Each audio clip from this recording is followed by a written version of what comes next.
you would be dead before you touched a neutron star. Not from the heat, though its surface can remain near 1,000,000 degrees, and not from the radiation. Long before you reach the crust, the side of your body closer to the star would be pulled far harder than the side behind it. You would be torn apart, stripped of your electrons, and stretched into a thin stream of atomic nuclei falling at a fraction of the speed of light. Nothing reaches that surface intact. The nuclei that once made up your body would strike the crust and be brought almost instantly to a stop, releasing the energy of their fall as heat, radiation, and a violent shower of particles. Yet even a crust billions of times stronger than steel is held almost perfectly flat by the star's gravity. What counts as a mountain there may rise only a few millimeters above the surrounding ground. Tonight, we go down into that surface, through an atmosphere barely a centimeter deep, and into a crust where atomic nuclei are squeezed into long threads and thin sheets. Deeper still, those nuclei lose their separate boundaries altogether, until the solid crust gives way to the dense neutron fluid beneath it.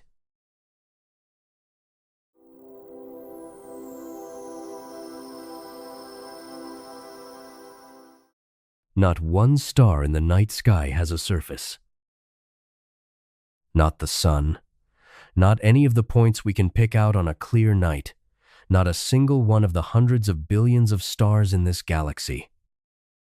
They all look like they end somewhere, and none of them do. We can begin with the sun, because we can see its apparent edge with our own eyes. Near the horizon at sunset, it looks like a solid orange disk with a sharp outer rim. The light appears to stop at that rim as cleanly as if the sun had been cut from a sheet of glowing metal. But if we could fly toward it, we would find no wall beneath that line. We would find only gas, growing gradually thicker as we moved farther in.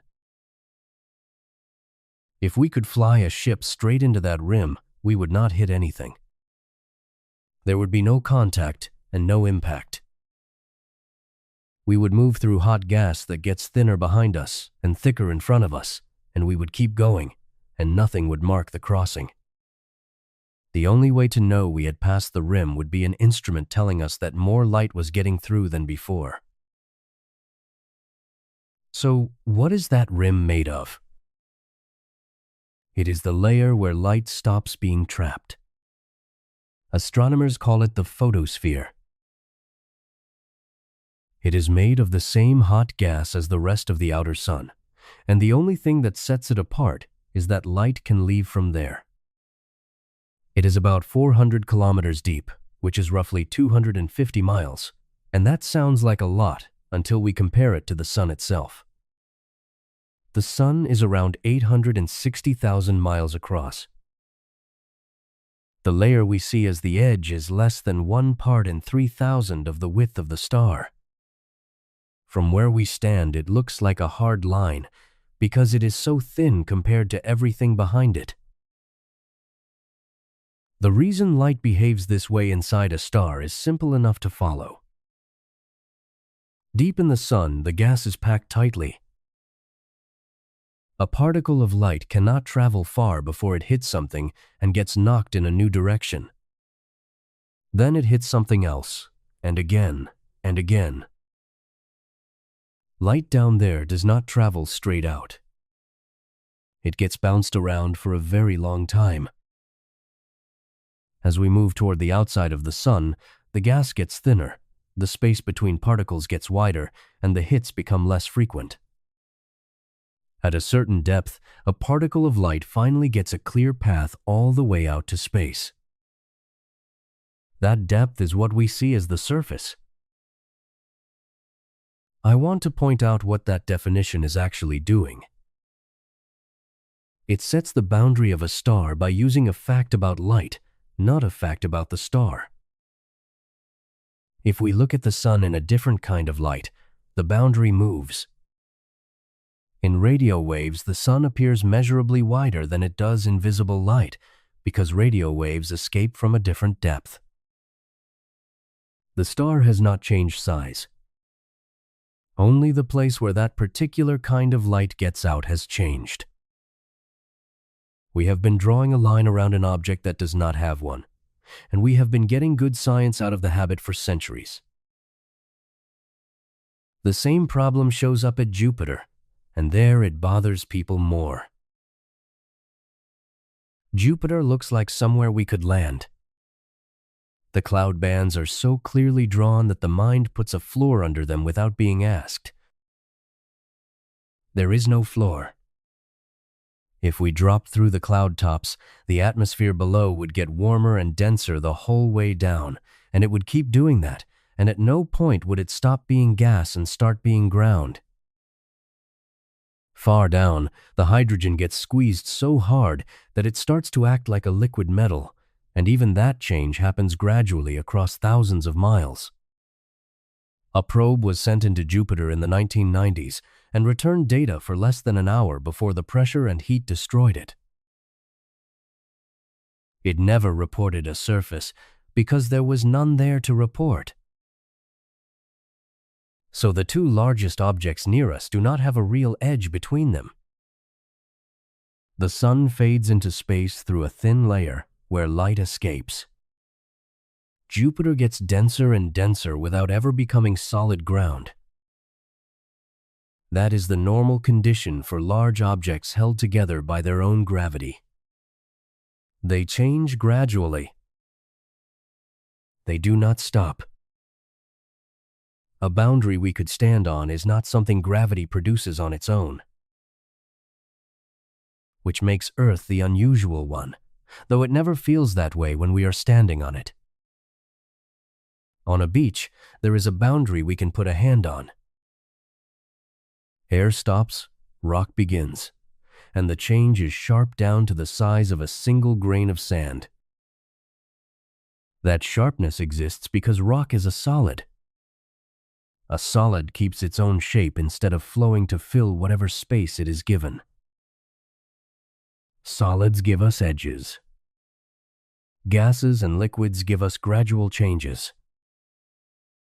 Everything in the way we picture other worlds comes from having grown up on a rocky one, and rocky ground is rarer out there than it feels from here.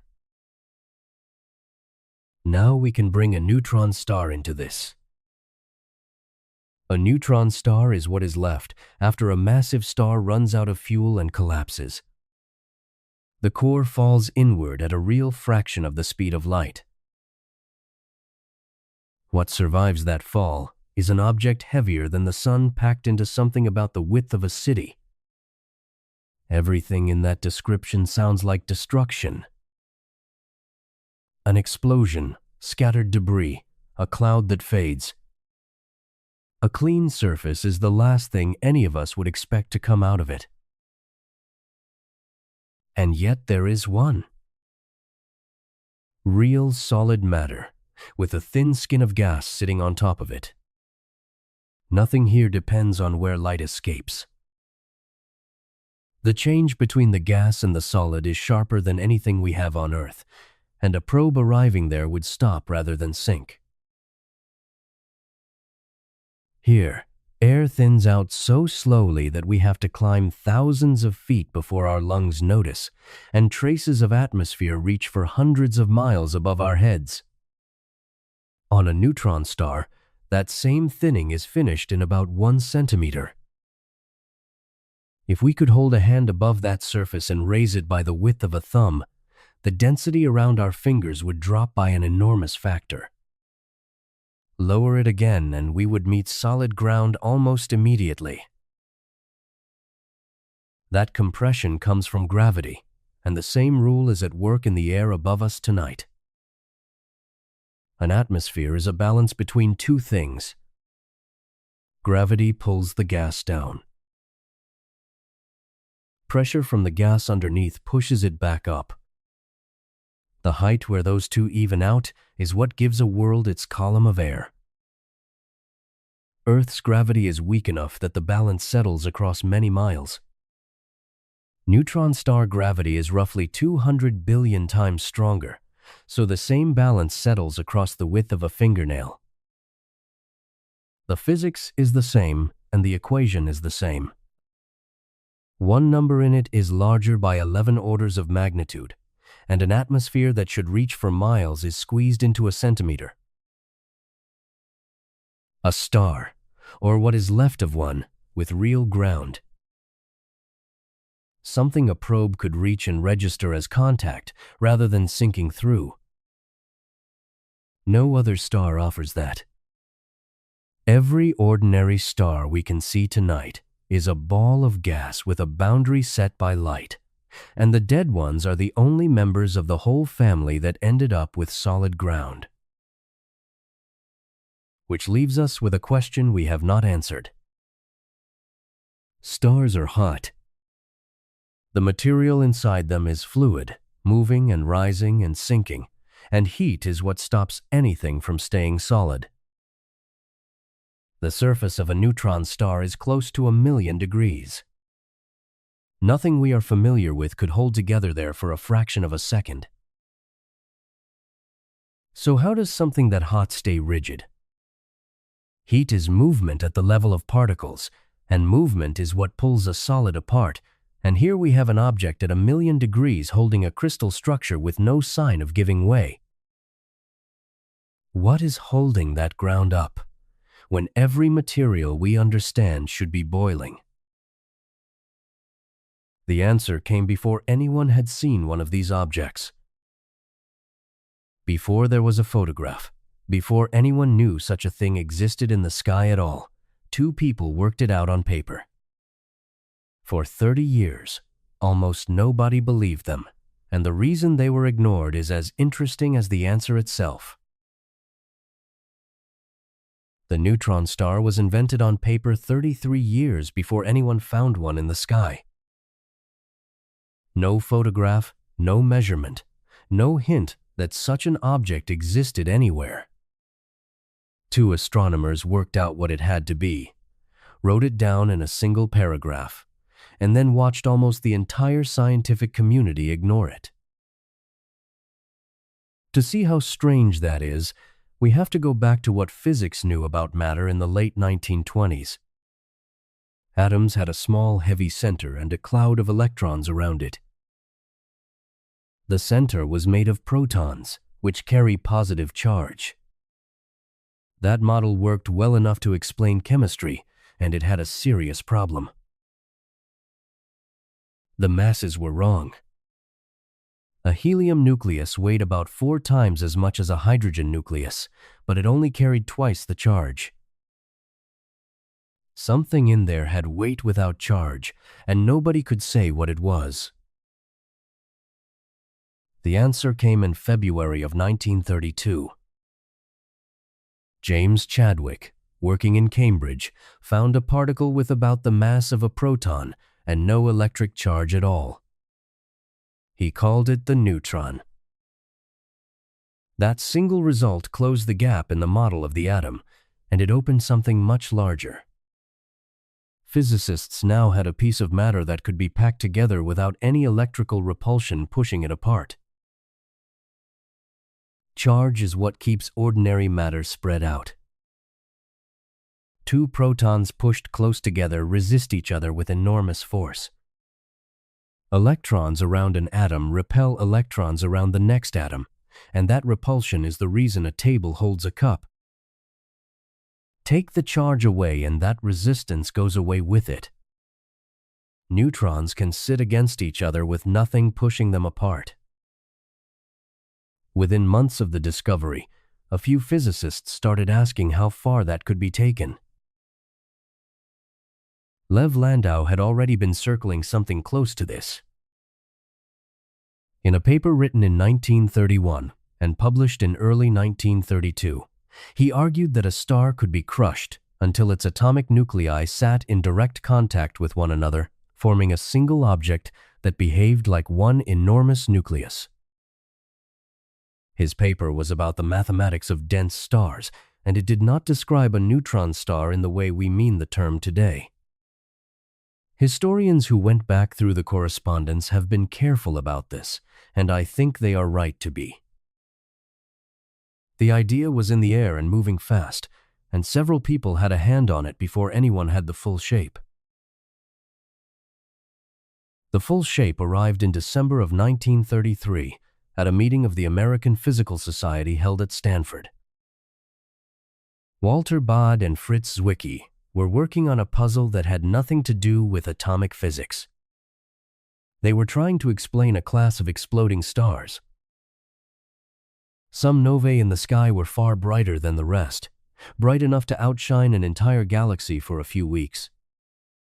Baade and Zwicky gave these events their own name, and the name we still use came out of that work.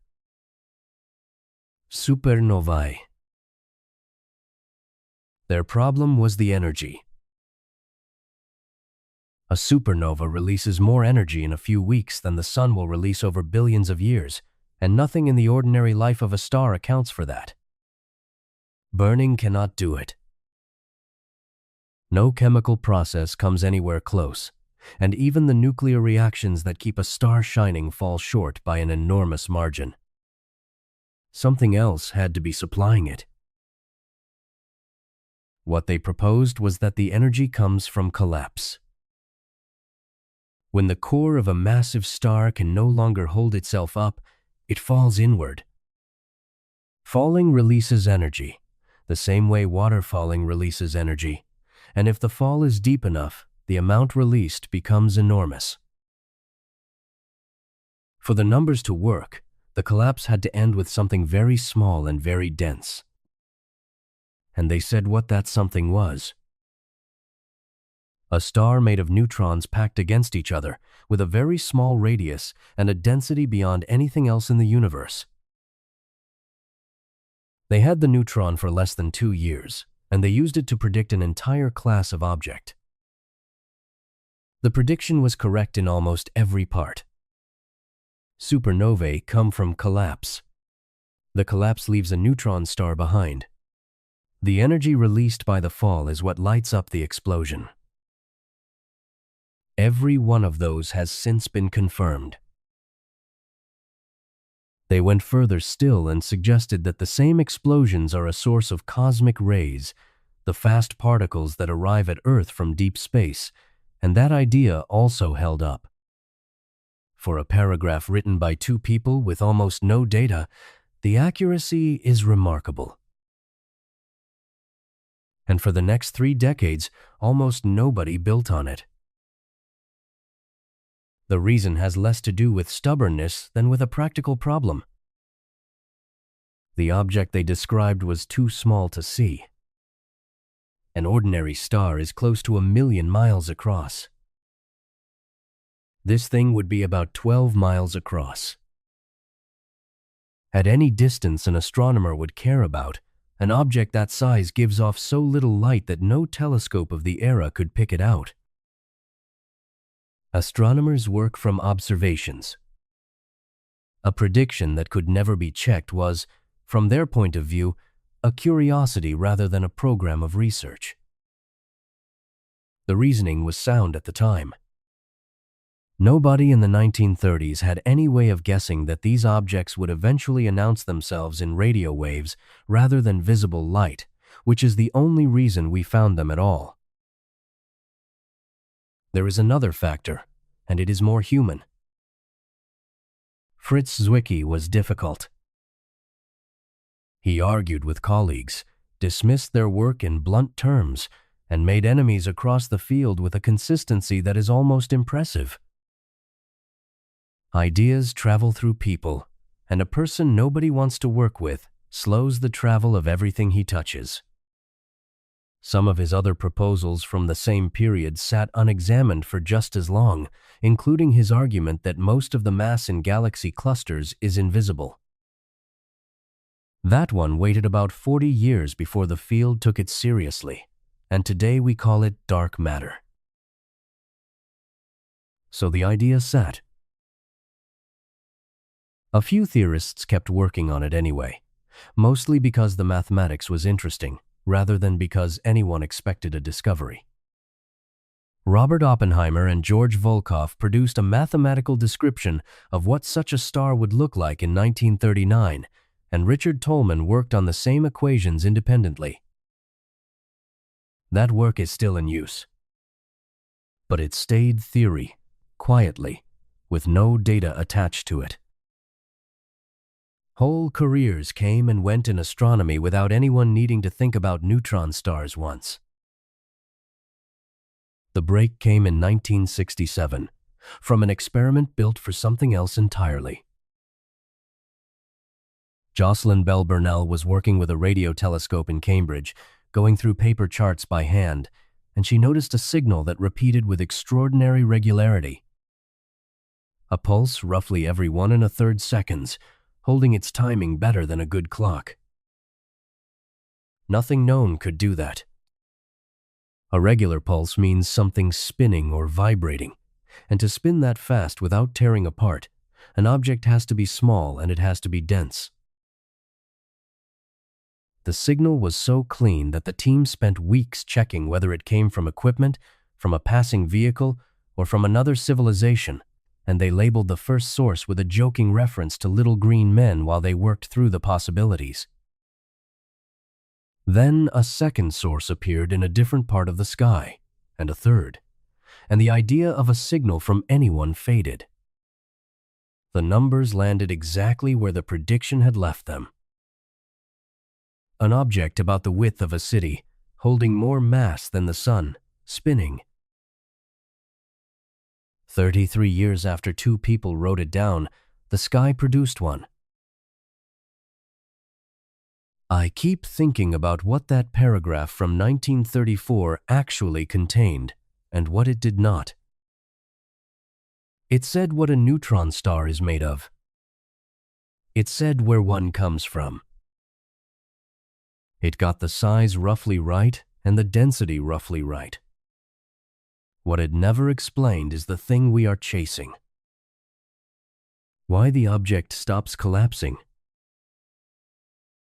Because collapse is not a gentle process. The core of a massive star falls inward at a real fraction of the speed of light, and it has enough mass to keep falling. Something has to catch it, and catch it hard enough to stop the fall completely, and then hold that position for billions of years afterward without any energy source to help. Heat cannot do the holding because the star cools. Nuclear burning cannot do it because the fuel is finished. Electrical repulsion cannot do it because neutrons have no charge to repel with. Every source of resistance we have talked about is gone by that point. And still the collapse stops at a very specific size, leaving behind a surface solid enough to stand on. So what is pushing back? The ground under a neutron star is held up by a rule, not by a force. Nothing down there is pushing back in the way a spring pushes back or a floor holds a chair. The collapse stops because there is a law about how matter is allowed to be arranged, and that law does not bend even when the weight of an entire star leans on it. To get to that law, we should be clear about what was ruled out. Ordinary things resist being squeezed for one of 2 reasons. Either they are hot, and the moving particles inside push outward, which is what holds up the sun. Or they carry electric charge, and the charges repel each other, which is what holds up a rock. A neutron star has neither. It cools over time and keeps its size. Its neutrons carry no charge at all. By every rule we use for ordinary matter, it should still be falling. The reason it stopped came out of quantum mechanics in the 1920s from work by Wolfgang Pauli, and it started as an attempt to explain something completely unrelated to stars. Pauli was trying to understand why electrons in an atom arrange themselves the way they do. Electrons around a nucleus can sit in different energy levels, and lower levels take less energy to occupy, Everything in nature tends toward the lowest energy available. Water runs downhill. A ball rolls to the bottom of a bowl. So every electron in every atom should fall to the lowest level and stay there. If that happened, every element would behave almost identically, because chemistry comes from how many electrons sit in the outer levels.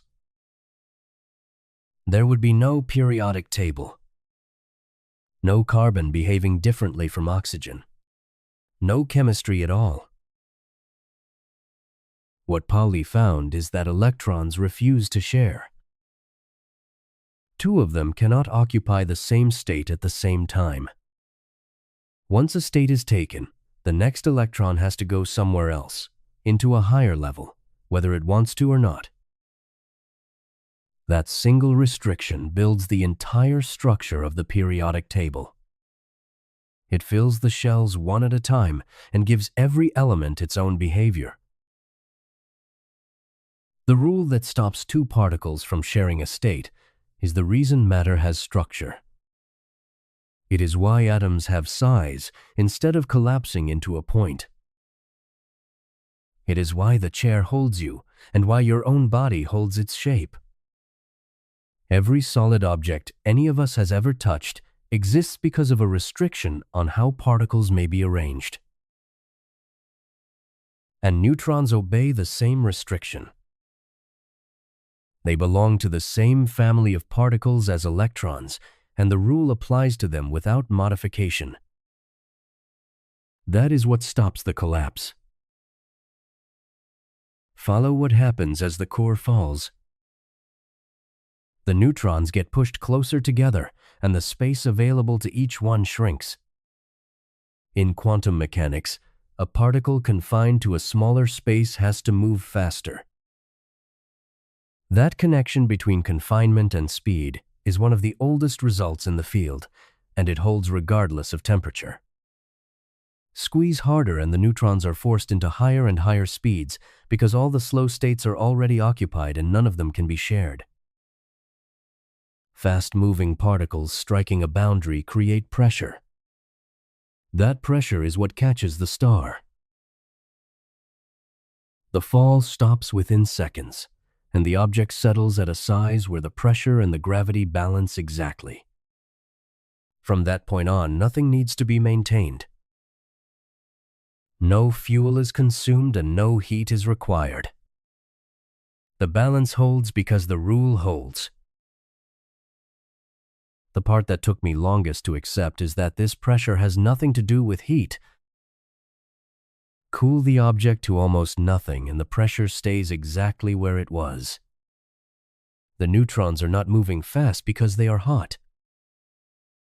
They are moving fast because there is nowhere slower left for them to go. We are used to pressure as a consequence of temperature, and this is pressure as a consequence of counting.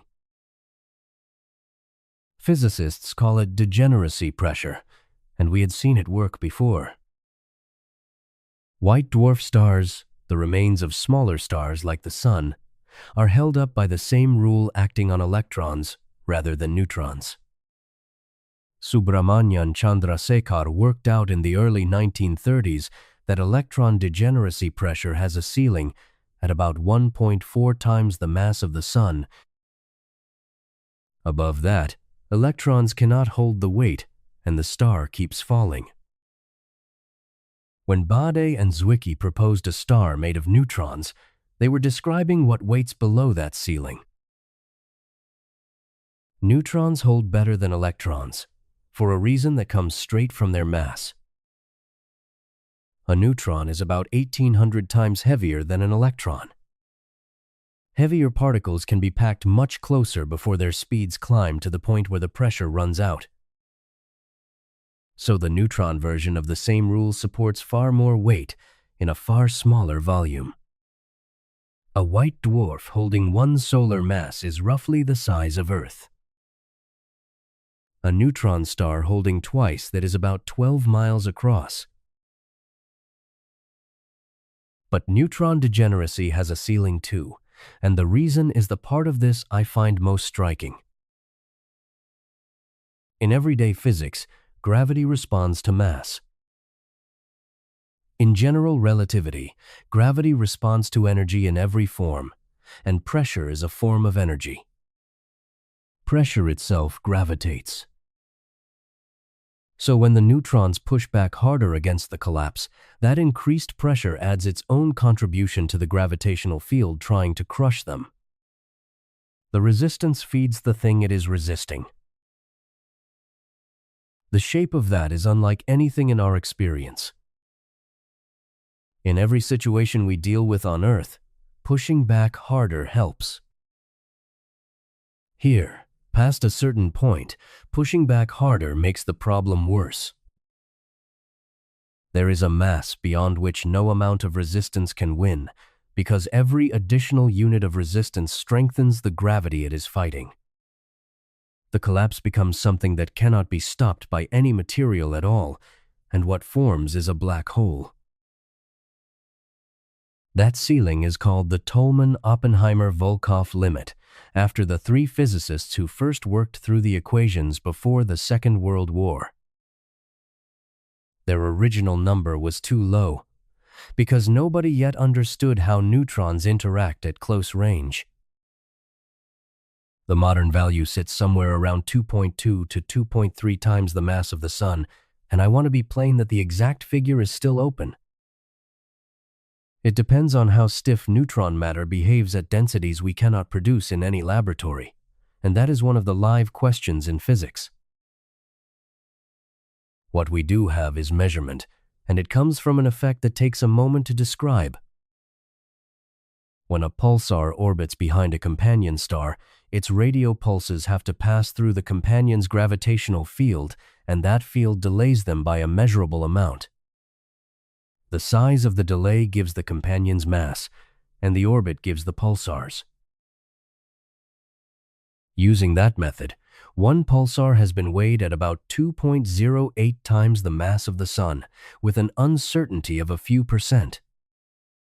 Another has been reported near 2.35, though that measurement carries more room for doubt.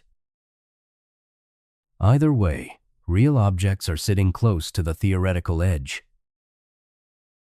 The same pulsar has also had its width measured, and it comes out near 12.5 kilometers, which is about 7.5 miles. Two solar masses inside a sphere we could drive across in 10 minutes.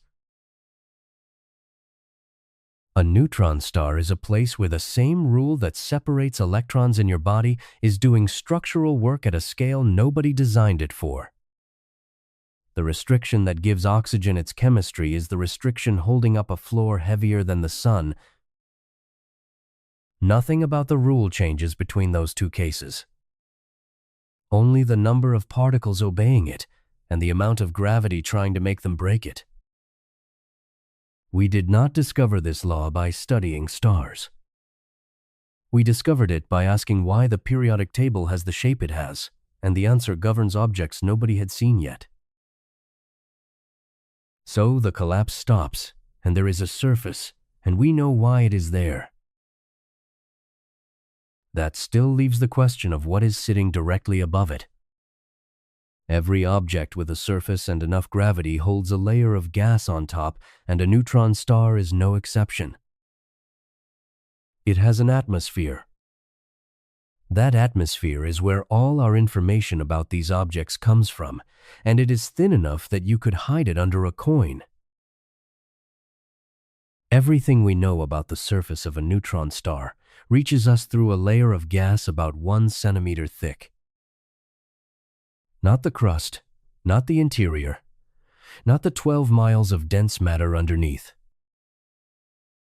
A film of plasma, the height of a fingertip, is the only part of the object that ever speaks to us, and every number in this story has to pass through it first. We should start with why there is an atmosphere at all. Gas collects on any object with enough gravity to keep it, and a neutron star has more gravity than anything short of a black hole. Some of that gas is left over from the collapse. When the core falls and the outer layers of the star are blown away, a small amount of material fails to escape and settles back down. Some of it arrives later, pulled in from a companion star or from the thin gas between stars.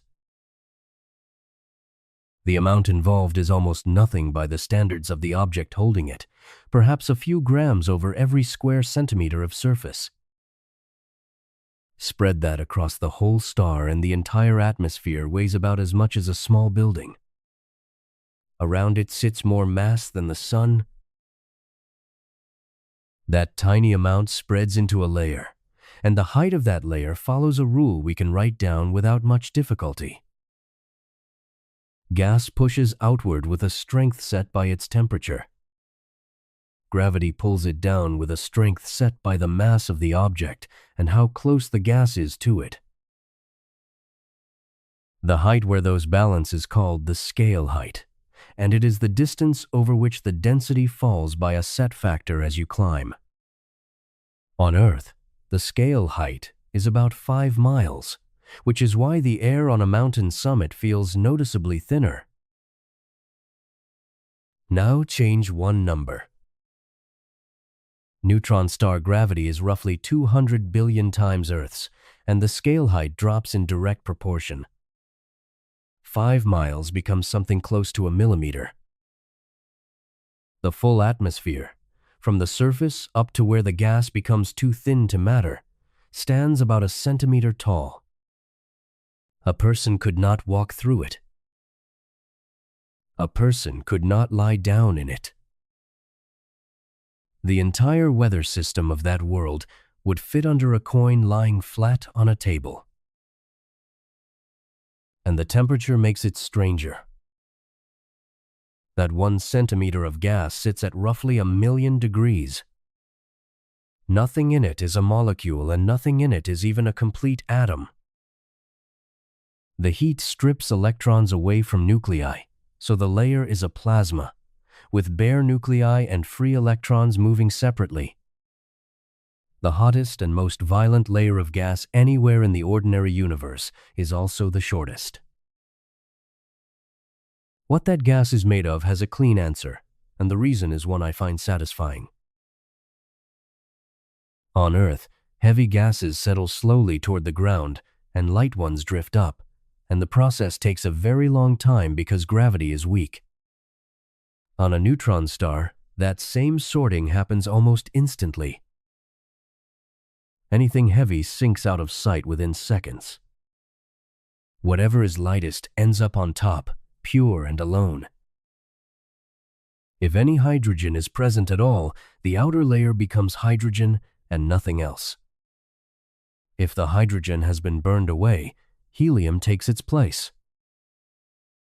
The atmosphere sorts itself by weight faster than we could measure the change. On Earth, the same sorting takes thousands of years and never finishes because our winds keep stirring everything back together. There is no wind there strong enough to undo it. So we have a thin, hot, fully ionized layer of the lightest element available, and now we come to the reason any of this matters for what we can learn. A neutron star at 1,000,000 degrees glows in X-rays.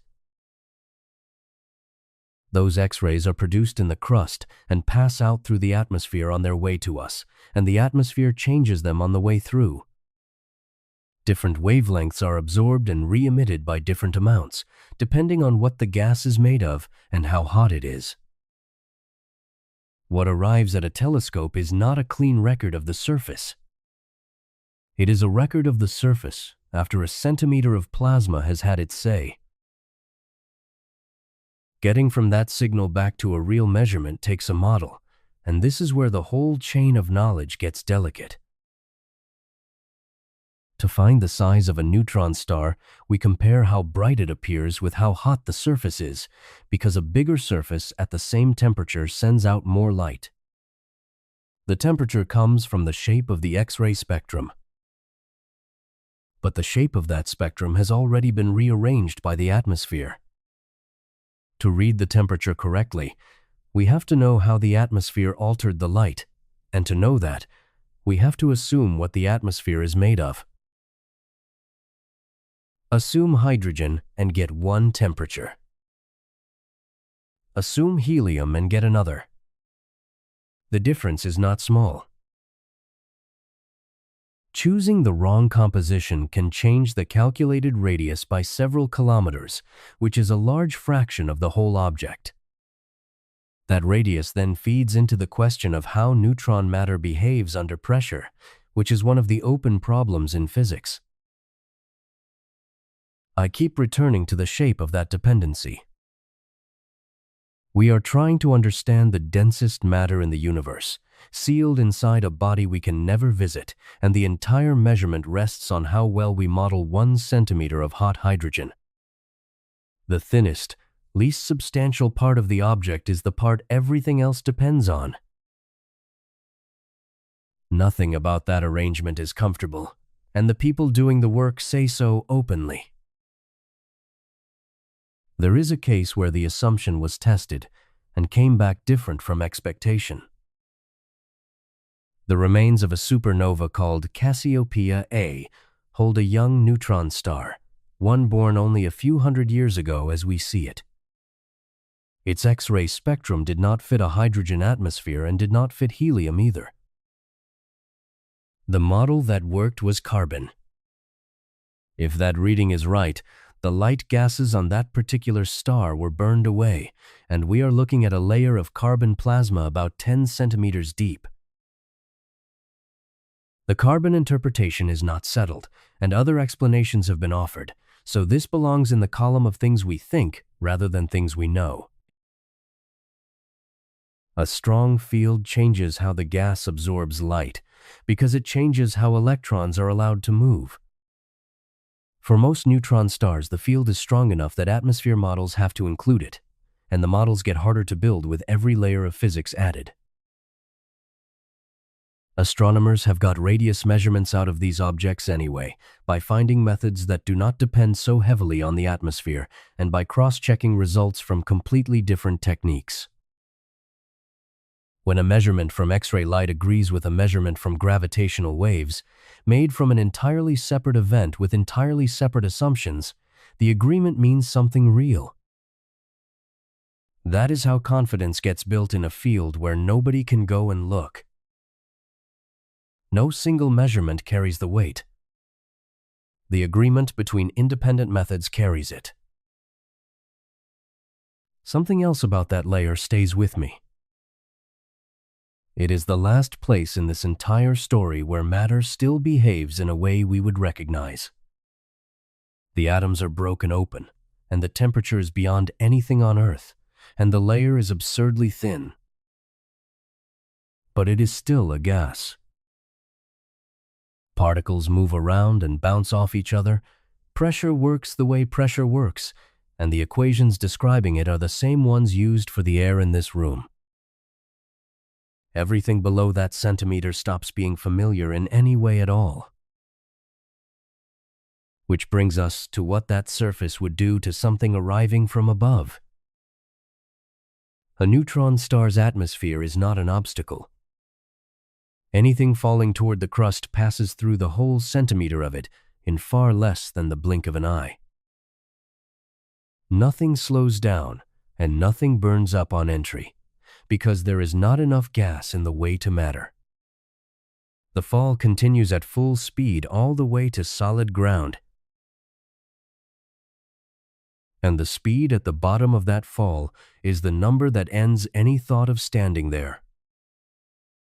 We have been saying that this object has a surface, which is true, and we have been picturing a surface as somewhere a person could arrive. That part does not survive contact with the arithmetic. There is no version of arriving at a neutron star that involves landing. Not a hard landing, not a crash, not an impact anyone could describe as an event happening to an object. Whatever approaches that surface stops being an object long before it gets there, and the reason has nothing to do with heat or radiation. It is the shape of the gravity itself.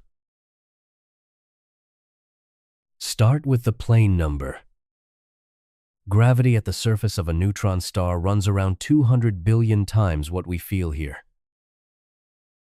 That figure is easy to say and almost impossible to hold, so let us put a body into it. A person weighing 150 pounds on Earth would weigh roughly 15 billion tons standing on that crust. Not 15 billion pounds. 15 billion tons, which is a weight in the range of every building in every major city on this planet, resting on one set of shoulders. Nothing about a human body is designed to be a load-bearing structure at that scale, and nothing about any material is either. But the crushing is almost the gentlest part of what happens, and I want to work through the rest carefully, because the sequence matters. Take an object falling from 1 meter above the surface. 1 meter is nothing. On Earth, a dropped book falls that far in about half a second and lands with a soft noise. On a neutron star, that same fall ends at a speed near 4 million miles an hour, and the whole trip takes about 1/1,000,000th of a second. The object does not fall so much as vanish downward. 4 million miles an hour is a hard number to feel, so hold it against something familiar. The fastest spacecraft we have ever built reached about 400,000 miles an hour at closest approach to the Sun, and that took years of careful orbital work and a series of gravity assists. A 1-meter drop on a neutron star produces 10 times that speed in a single millionth of a second, with no engine involved. Now consider something falling from farther out. Escape velocity at the surface of a neutron star is roughly half the speed of light. That figure runs both directions. An object falling in from a great distance arrives at the crust at close to half-light speed. At that speed, the arithmetic of impact stops behaving normally because the energy carried by moving mass grows faster than the speed does once you get near the speed of light. A single kilogram falling in from far away delivers energy in the range of a large nuclear weapon. 1 kilogram. About the mass of a bag of sugar. This is not an exotic process. It is ordinary falling, in a place where falling has somewhere very deep to go. That is what makes the phrase hitting the surface misleading. The bag of sugar does not land and break apart. It arrives with enough energy to behave like a bomb, and every particle in it is moving too fast to stay bound to any other particle. Even so, none of that is what actually ends a falling body. The end comes much earlier, from something more subtle, and it is the piece I think gets overlooked most often. Gravity gets stronger as you get closer. Every one of us knows this, and on Earth, the effect is so small we never encounter it. Your head is about 6 feet farther from the center of the Earth than your feet are, so gravity is slightly weaker up there. The difference is a few parts in 10 million, far below anything a body could notice. Near a neutron star, that same difference becomes the dominant force in the situation. The object is small and the gravity is steep, so the strength of the pull changes enormously over short distances. Feet closer to the star than head means feet pulled harder than head. Not slightly harder. Harder by an amount that no material can bridge. The body gets stretched along the line pointing toward the star and squeezed from the sides at the same time, because gravity pulls inward from every direction toward a single center. This is the same effect that raises tides in our oceans, driven by the moon pulling slightly harder on the near side of Earth than on the far side. The ocean responds by rising a few feet. The mechanism is identical here, with the numbers moved so far that the outcome has nothing in common with a tide. The distances involved say something on their own. A person falling toward a neutron star would be pulled apart while still hundreds of miles out, long before the crust came into view as anything more than a point. The material would keep falling, stretched into a thin stream, getting narrower and faster as it went. Whatever arrives at the surface arrives as a line of separated nuclei, spread over a wide area, moving at a serious fraction of light speed. The material does reach the crust. Nothing that could be called a person reaches anything. Standing is not just a matter of not falling over. Standing means a structure holds its shape while transmitting weight downward through itself. That transmission happens through chemical bonds, the electrical links between atoms, and every bone and every steel beam works this way. Chemical bonds are electrical, and electrical forces have a fixed strength set by the charge on an electron. They cannot be strengthened. They are what they are. The forces at that surface are larger than chemical bonds by something like 20 orders of magnitude. A bond does not stretch or bend under that.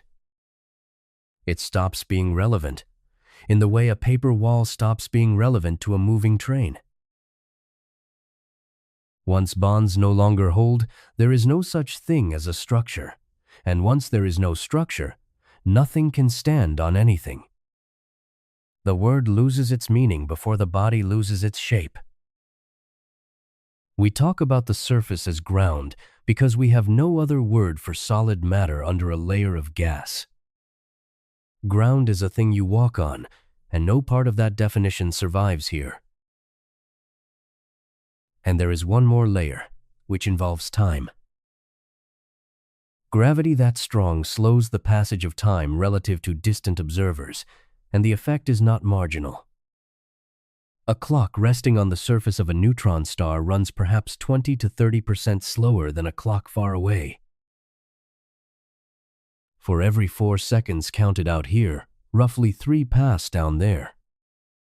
This is measured physics, not speculation, and the same effect has to be corrected for in the satellites that run navigation on Earth, where it amounts to a few tens of microseconds a day.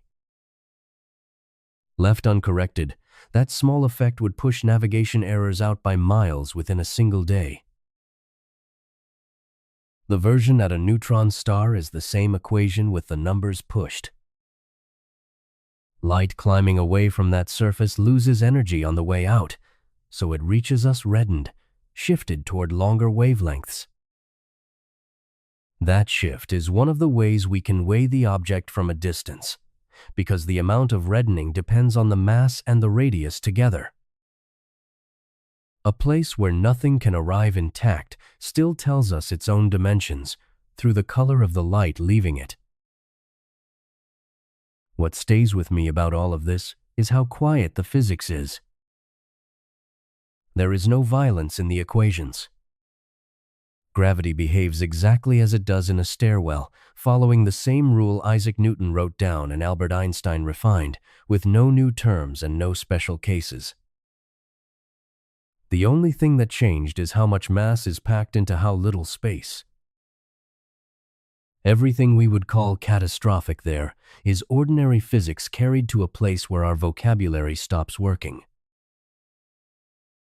So we cannot stand there and we cannot arrive there, and yet we can see it, or at least we can see the light it sends us. That light does something on the way out that took decades to work through properly. It does not travel in a straight line.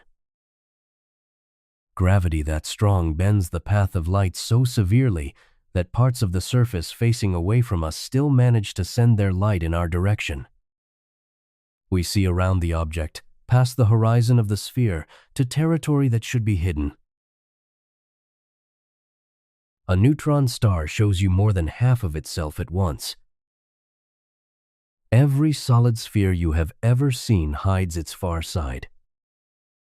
a ball, a planet, the moon, all of them keep exactly one hemisphere turned away, and no viewing angle changes that. A neutron star breaks the rule. Stand anywhere around one and part of the hidden hemisphere is visible to you, sending its light around the curve of the object and into your eye. This is not a trick of reflection or a matter of the star being partly transparent. The surface is as opaque as any other solid. What bends is the path the light takes after it leaves. Light travels in straight lines. That sentence is in every textbook, and for almost every situation it is correct. A beam crossing a room, a ray of sunlight through a window, the line of sight from your eye to a distant hill, all straight. Straightness is so reliable that we use light itself to define what a straight line is. What Albert Einstein worked out is that light always takes the shortest available path through space, and that near a large mass, the shortest path is not straight. Mass changes the shape of space around it. The light is not being pulled off course like a thrown ball.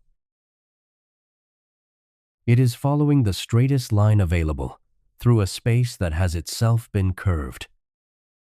The distinction matters, and I want to hold on to it, because it is the difference between light being pushed and space being bent. We have direct proof of this from our own star, gentle as its gravity is. During a total eclipse in 1919, astronomers photographed stars whose light passed close to the sun on its way to Earth, and those stars appeared shifted from their known positions. The sun had bent their light by a tiny angle, exactly the angle Einstein predicted, and that measurement is what made him famous overnight. The bending was small because the sun, for all its mass, spreads that mass across 1,000,000 miles of width. A neutron star takes the same mass, and more, and packs it into 12 miles. The curvature of space near the surface is not a small correction anymore. It is severe enough to reshape the whole appearance of the object.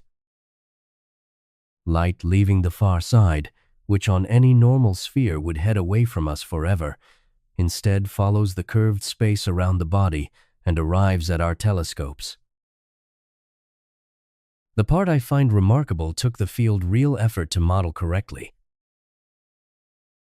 On an ordinary sphere, you see exactly half the surface, one hemisphere, because the edge of what you can see is set by lines of sight that just graze the surface.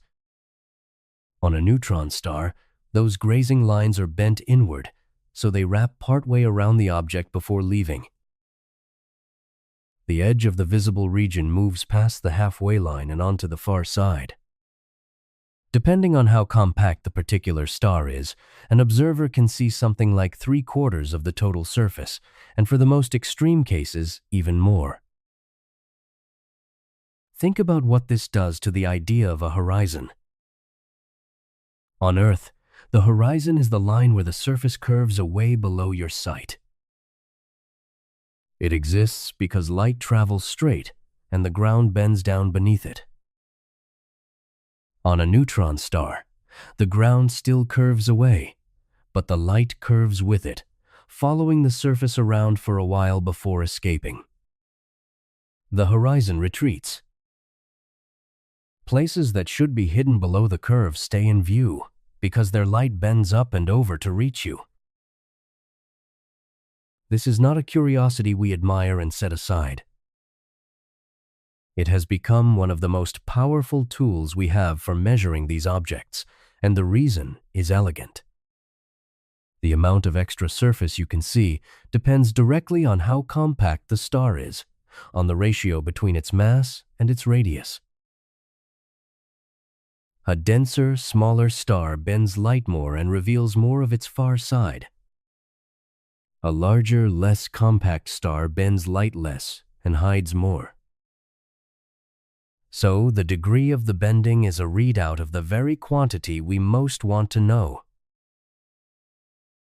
The measurement works through the hot spots on the surface, which we will look at properly later, but the principle belongs here.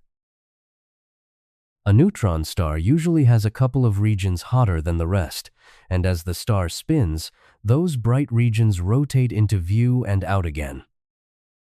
That produces a rhythmic rise and fall in the X-ray brightness we detect, a pulse that repeats with every rotation.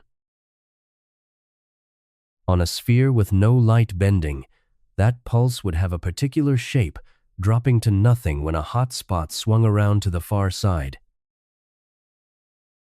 But the light bending changes the shape of the pulse. Because we can see partway onto the far side, a hot spot does not fully disappear when it rotates back there. It stays dimly visible, and the pulse never drops all the way down. The exact way the brightness varies, how deep the dips go and how sharp the peaks are, encodes how much of the far side we are seeing, and that in turn encodes the compactness. Model the pulse carefully enough, and the mass and radius fall out of it. An instrument on the International Space Station was built to do exactly this, timing the X-ray pulses from neutron stars with extraordinary precision and fitting them to models that include all the light bending. One well-studied pulsar came out around 8 1/3 miles in radius, holding about 1 4/10 times the mass of the Sun. Those numbers came almost entirely from reading the shape of a bent light curve. We measured the size of an object 12 miles across and thousands of light years away by watching how its own gravity rearranged the light of its surface. No probe went there. No ruler was laid against anything. The shape of a flickering signal was enough once we understood what the gravity was doing to it. What stays with me is the reversal buried in the method. The extreme gravity of a neutron star is the thing that makes it impossible to visit, impossible to land on, impossible to survive anywhere near. That same gravity is what lets us measure it. The bending that would destroy any probe is the bending that carries the far side into view and hands us the numbers. The obstacle and the instrument are the same thing. I keep pausing on that because it runs against how we usually think about extreme environments. We assume the more hostile a place is, the less it can tell us. Here, the hostility and the information come from one source, and turning down one would mean turning down the other. There is a deeper point underneath about what we even mean by the shape of an object. We are used to thinking that a thing has an appearance, a way it simply looks, independent of the physics between it and our eye. A neutron star does not have that. Its apparent size, the fraction of it we can see, the pattern of its light, all of these depend on the curvature of space around it as much as on the object itself. The star and the space it sits in cannot be separated in the image. We are not seeing the star. We are seeing the star and its gravity together, and the two are not distinguishable in what arrives. So the light that reaches us has already been reshaped before it starts its journey across the galaxy. And that light carries more than the size of the object. It carries a record of what the surface is made of, written into the way individual atoms there respond to a magnetic field stronger than anything we can produce. Because down at that surface, in a field that intense, the atoms themselves have stopped being the round, familiar things we learned about. They have been pulled into a shape that does not exist anywhere else. The atoms on the surface of a neutron star are not round. Every atom you have ever learned about, every atom in your body and in the air around you, is a small round thing, a nucleus with a roughly spherical cloud of electrons. That shape is so basic we treat it as a fact of nature. It is not. It is a fact about the strength of the forces involved, and at the surface of a neutron star, those forces have been overtaken by something stronger, and the atoms there have been pulled into thin needles standing on end. To see how that happens, we need to understand why atoms are round in the first place. An electron near a nucleus is held by electrical attraction, pulled toward the positive charge at the center. That pull comes from every direction equally, because the nucleus is a point and the attraction does not care about orientation. A force that pulls the same in all directions produces a round result. The electron cloud settles into a sphere for the same reason a soap bubble does, because nothing in the situation prefers one direction over another. A magnetic field breaks that evenness. A magnetic field has a direction, running from one pole to the other, and it pushes on moving electric charge in a way that depends on that direction. An electron in a magnetic field cannot move freely across the field lines. It gets forced into a tight circular path around them, spiraling along the direction of the field instead of moving wherever it likes. The stronger the field, the tighter that spiral, and the smaller the circle the electron is allowed to trace. This is the same physics that guides charged particles along the field lines above Earth and pours them into the poles as the aurora. The field there is gentle, so the spirals are wide and loose. Make the field strong enough, and the spiral tightens until the electron is pinned almost to a line. On Earth, this effect exists, but it is tiny. The magnetic forces inside an atom are millions of times weaker than the electrical pull of the nucleus, so the field barely disturbs the round shape. We can measure the disturbance in a laboratory as a slight splitting of the atom's light into separate lines, and that splitting is a standard tool in physics. But it is a small correction to a shape that stays essentially round. Now raise the field.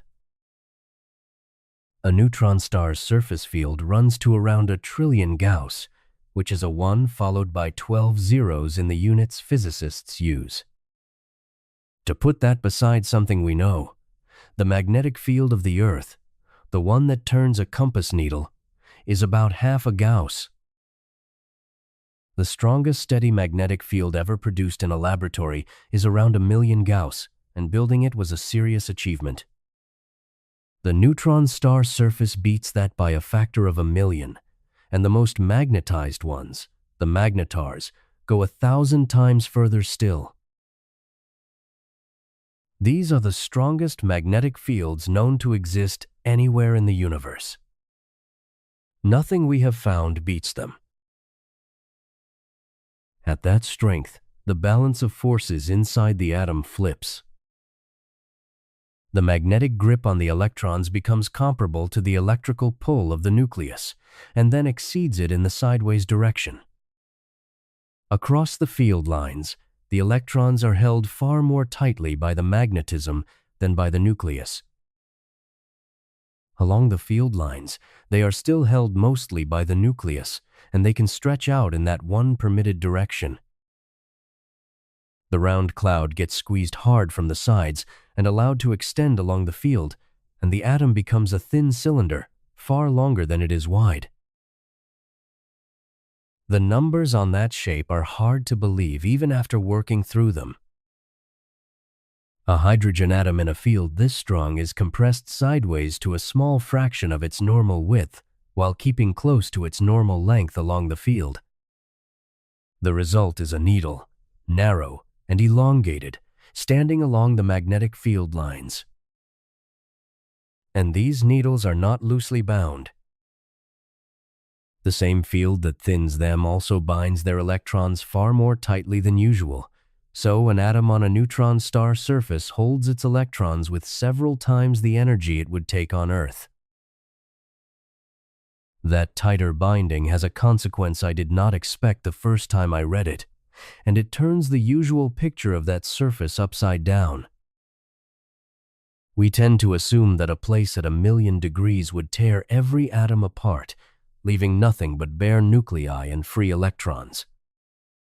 The intense heat pulls in that direction. But the intense field pulls the other way, holding the electrons so tightly that atoms can survive temperatures that would strip them instantly under normal conditions. Heat trying to break the atoms, magnetism trying to preserve them, and the outcome at the edges is still argued over. The needles do something else that has no counterpart in ordinary matter. Because they are all aligned the same way, standing along the same field lines, they can link end to end. The bottom of one atom bonds to the top of the next, and a chain forms, running down the field like a string of beads. These chains can then lie against each other side by side, held together by weaker forces, building up a solid film across the surface. The physicist Melvin Ruderman worked this out in the early 1970s, and the chains are sometimes named for him. This is not a new element and not a new kind of atom. The nuclei are ordinary, iron or carbon or hydrogen, the same nuclei found anywhere. What has changed is the shape the electrons are forced into, and the way that shape lets the atoms connect. It is a new kind of chemistry laid over ordinary ingredients, a chemistry that exists only where the magnetic field is strong enough to enforce it, and nowhere on Earth is remotely strong enough. A chemistry set that works in only one location in the whole cosmos, the crust of a dead star. The calculations behind this are demanding, and their status should be stated plainly. We cannot make a field this strong and put an atom in it, and look. Everything we know about these needle atoms and their chains comes from solving the equations of quantum mechanics for an atom in an extreme field on computers and checking the answers against the light we receive. The basic result, that atoms elongate and can form chains, is solid and agreed on. The finer details, exactly how strongly the chains bind and at what temperatures they hold together, are still being refined, and different groups get somewhat different answers. This is the honest state of it, a firm core of understanding with real uncertainty around the edges, which is what most frontier physics actually looks like from the inside. What all of it points to is a surface where the most basic unit of matter has been reshaped. The atom, the thing we draw as a tidy little sphere in every classroom, does not keep that form here. The roundness we thought was fundamental was contingent all along, a feature of living somewhere the magnetic fields are weak. Change the field enough, and the shape of the atom changes with it, and the chemistry built on that shape changes too. And this is still only the outermost skin. These elongated atoms, these Ruderman chains, exist in a thin surface layer where the pressure is low enough for atoms to survive at all. Go down even slightly, and the pressure climbs past the point where any atom, needle or otherwise, can hold together. The electrons are torn away for good, and what remains is something with no atomic structure at all, a material that behaves less like a solid made of atoms and more like a single vast crystal of nuclei sitting in a sea of electrons. That is where the surface stops being anything we could name from ordinary experience, and it is where we go next. The crust of a neutron star is one single crystal, and it may be the largest crystal in the universe. Not a rock made of many grains pressed together, the way a piece of granite is. A crust miles thick, wrapping an entire object the width of a city, arranged in one continuous ordered pattern from top to bottom. And the thing arranged in that pattern is not atoms.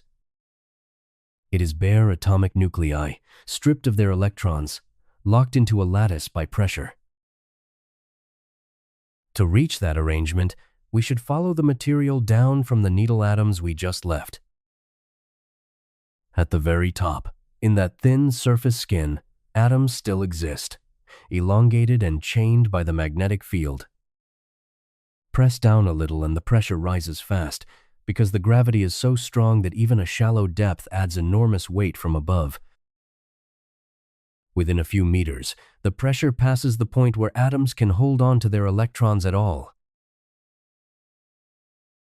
What happens then is a change in what the electrons belong to.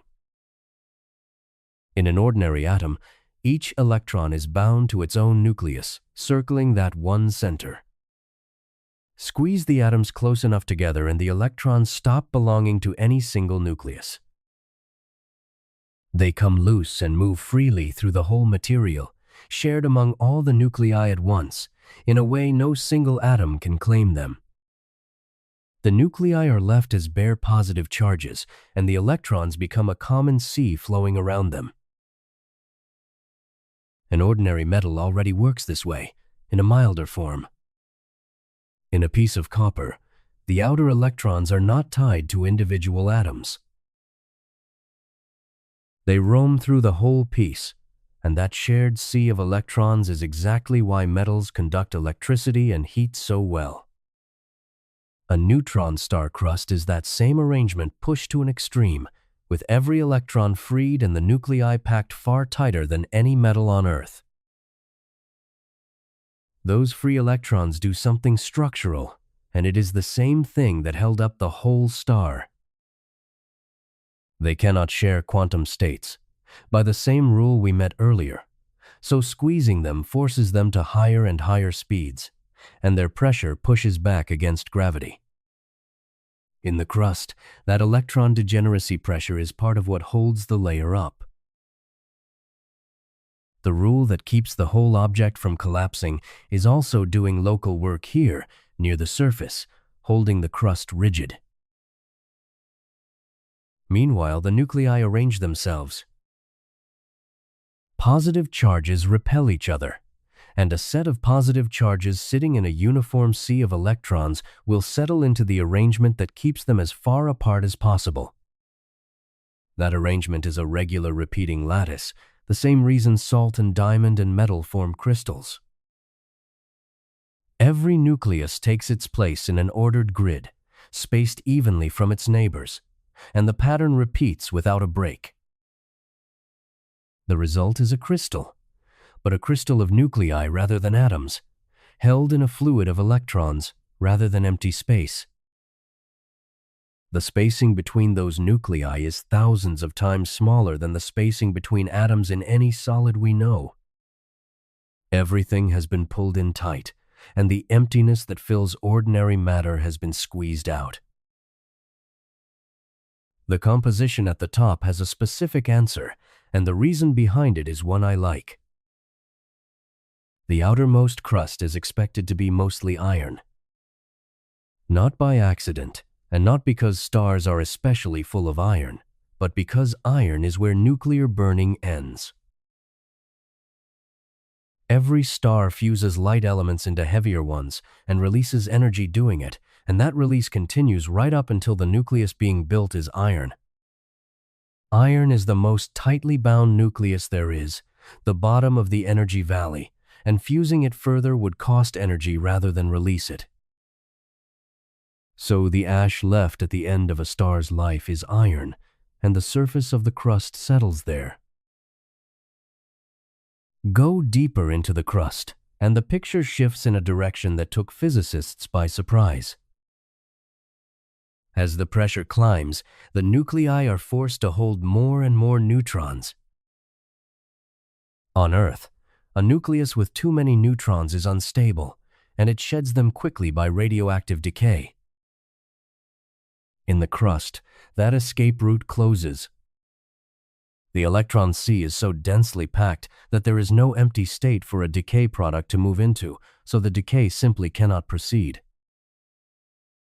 Nuclei that would fall apart in an instant here are held stable by the crush, carrying far more neutrons than any nucleus we can make in a laboratory. The heaviest such nuclei in the deep crust may hold several hundred particles each, where the heaviest stable nucleus on Earth holds around 240. I find that reversal quietly profound. Stability and instability are not fixed properties of a nucleus. They depend on what surrounds it. A nucleus that cannot exist for a millionth of a second here sits perfectly stable in the crust of a neutron star, not because the nucleus changed, but because there is nowhere for its decay to go. The environment decides what is allowed to happen, and the crust is an environment where the ordinary rules of radioactivity are suspended. Push deeper still, and the neutrons start to leave the nuclei entirely. At a certain depth, the nuclei are so overloaded that neutrons begin to drip out of them and form a free liquid flowing between the lattice points. Physicists call this depth the neutron drip, and it marks a real boundary inside the crust. Above it, neutrons are all bound inside nuclei. Below it, there is a lattice of nuclei sitting in a sea of electrons and now also a sea of free neutrons, a liquid running through a solid crystal. That free neutron liquid has a property that matters later, so it should be named now. It is a superfluid, a liquid with no internal friction at all, able to flow forever without slowing. A superfluid inside the crust can move independently of the crystal around it, and the interaction between the moving liquid and the solid lattice explains some of the strangest behavior these stars show. We will come to that when the star's clock starts to skip. Step back and look at the whole crust as one object. At the top, iron nuclei in a neat lattice, cooled and ordered. Further down, neutron-heavy nuclei that could not exist anywhere else, held stable by pressure. Deeper again, those nuclei sitting in a river of frictionless neutron liquid.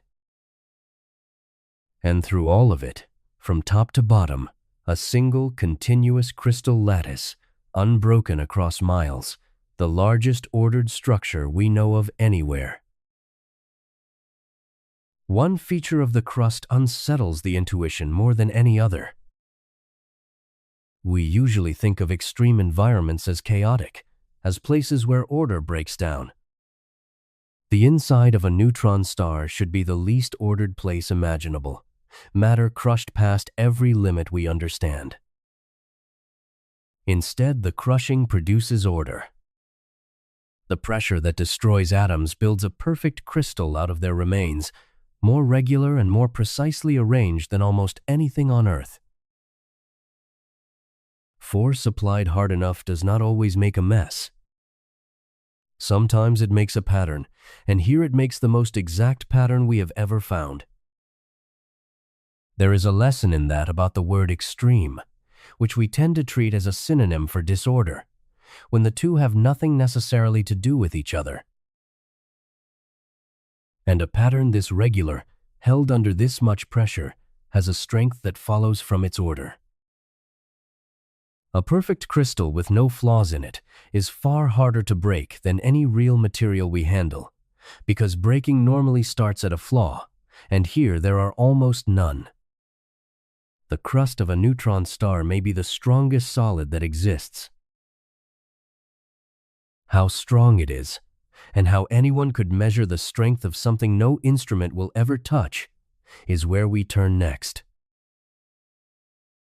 The strongest material in the universe was measured without anyone touching it. No sample was collected, no press was built, no instrument was ever brought near the thing being tested. The crust of a neutron star is 10 billion times stronger than steel, and we know that number from following the motion of 12 million particles inside a computer. That claim needs unpacking in both directions, the physics and the method, because both are unusual and I do not want to wave past either. Let us take the method first, since it is the part that sounds least like measurement. You cannot bring a piece of neutron star crust into a laboratory.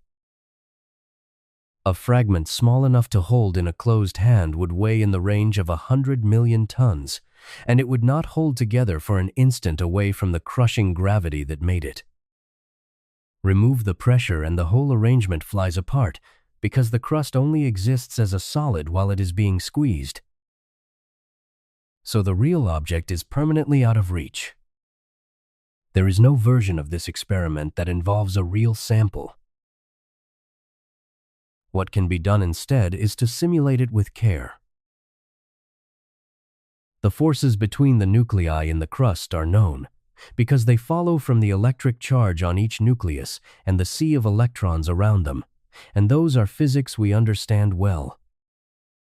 If you know the forces between particles, you can put a large number of them into a computer, apply those forces, and let the whole arrangement evolve step by step. This technique is called molecular dynamics, and it is used across chemistry and materials science every day, on ordinary substances where the answers can be checked against real experiments. It works. The same method, pointed at crust material, is as close to measurement as this object allows. In 2009, Charles Horowitz and Kai Kadau did exactly that.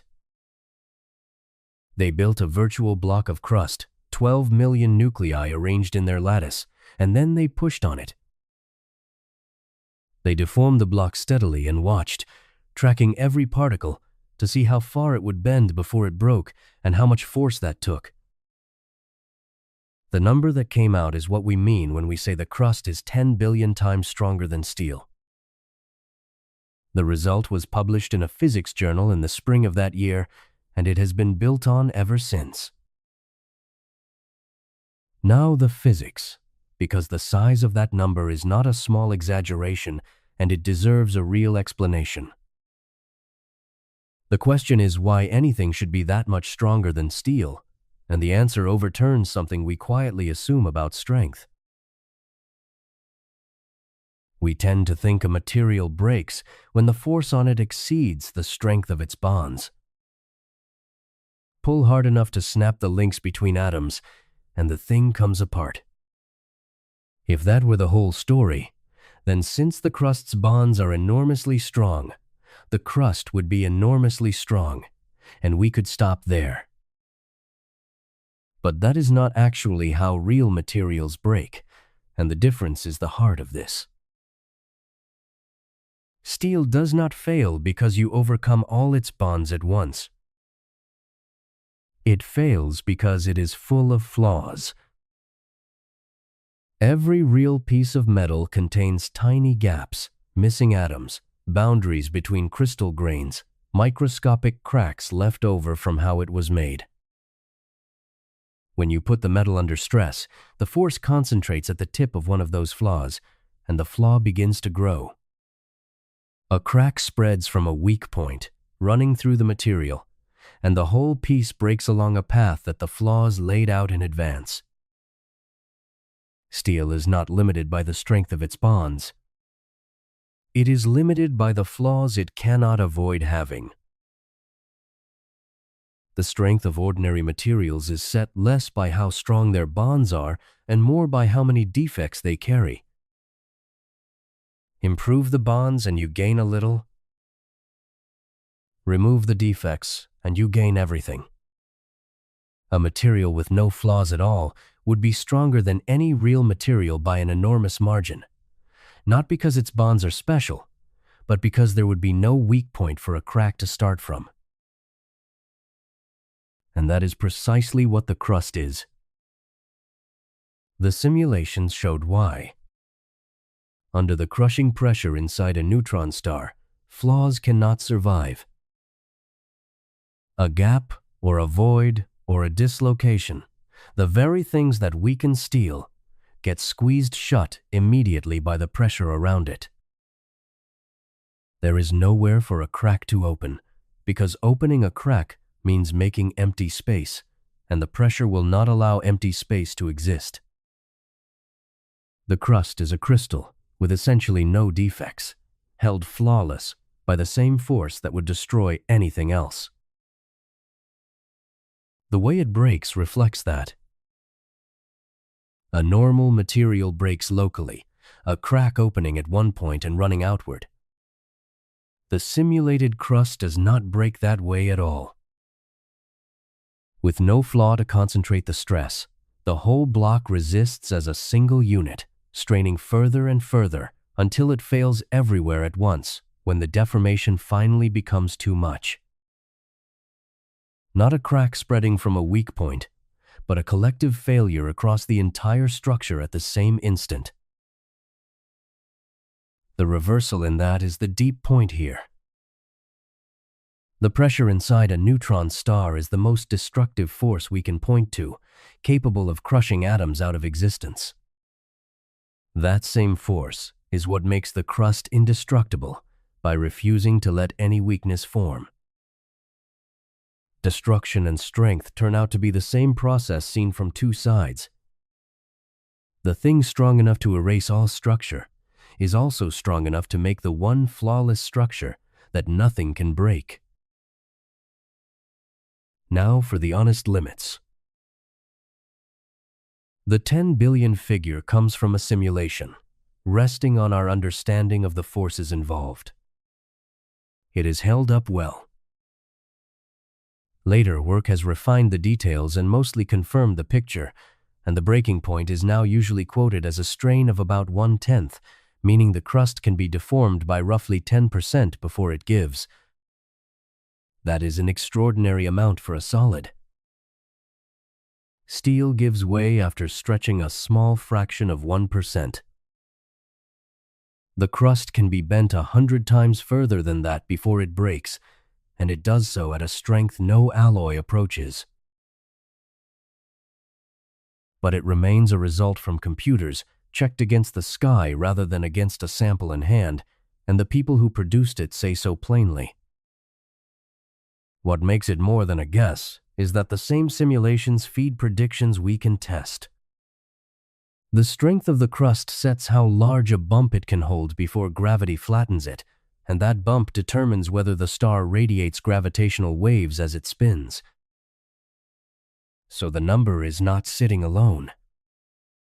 It connects to something we can look for in the sky, which is what separates a calculation from a story. If the crust were weaker, the mountains would be smaller and the waves fainter. The number carries consequences we can chase. Which brings us to the bump itself, and to a fact that sounds almost like a joke after all this talk of strength. The strongest material in the universe, 10 billion times stronger than steel, flawless and unbreakable, cannot build a mountain more than a few centimeters high. The same gravity that made the crust so strong also flattens whatever the crust tries to raise. And that tiny bump, smaller than a step, is something the most sensitive instruments ever built are straining to detect from thousands of light years away. The tallest mountain a neutron star can hold is shorter than a stack of a few coins. Not a few miles, not a few feet. A few centimeters on an object made of the strongest material that exists, 10 billion times stronger than steel. The strength does not help. The same gravity that made the crust unbreakable also refuses to let it lift anything more than a fingertip's height above the surface. On Earth, a mountain is a lump of rock the ground holds up against gravity.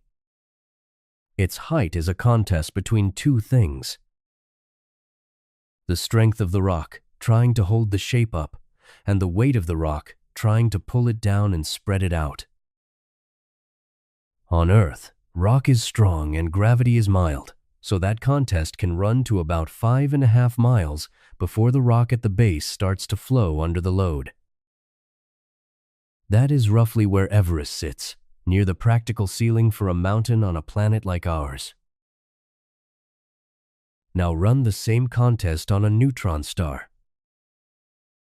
The crust is vastly stronger than rock, which by itself would allow enormous mountains. But the gravity is 200 billion times stronger, and gravity wins the contest by a staggering margin. The weight of any raised bump is so immense that even a nearly unbreakable crust cannot support much height before the material at the base gives way and flows. When you work the two effects against each other, the maximum height comes out to something in the range of a few centimeters for ordinary crust material. Strength and gravity both went to extremes here, and gravity won so completely that the extreme strength barely shows up in the answer.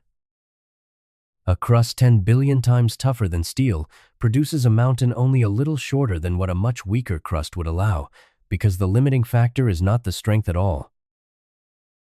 It is the weight. Past a certain point, making the material stronger stops mattering, because gravity has already taken over the outcome. So the surface of a neutron star is smooth in a way nothing on Earth is smooth. Across an object the width of a city, the largest deviation from a perfect sphere is a few centimeters.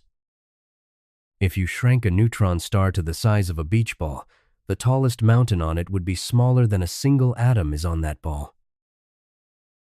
The most polished object humans have ever manufactured is rougher than this, relative to its size, by a wide margin.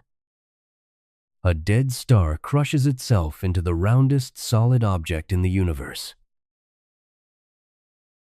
Everything we have said about how violent and hostile that surface is remains true, and yet the shape it settles into is the calmest, most even shape a solid can take. Ferocity and smoothness sitting in the same object. And a bump smaller than a step becomes something people chase across the galaxy. A neutron star spins, often very fast, some of them hundreds of times a second. If such a star is a perfect sphere, its spinning changes nothing outside it, because a perfect sphere looks identical from every angle as it turns. But give it a bump, even a tiny one, and the spin now carries a small lump of mass around and around. A mass moving in a circle, over and over, does something that took Einstein to predict and a century to detect. It sends out ripples in space itself. These are gravitational waves, and they are not a metaphor for anything. They are real distortions in the shape of space, traveling outward at the speed of light, stretching and squeezing everything they pass through by a minuscule amount. A spinning neutron star with a mountain on it should radiate these waves continuously, humming them out into the universe with every rotation for as long as the mountain lasts. The size of the wave depends on the size of the mountain.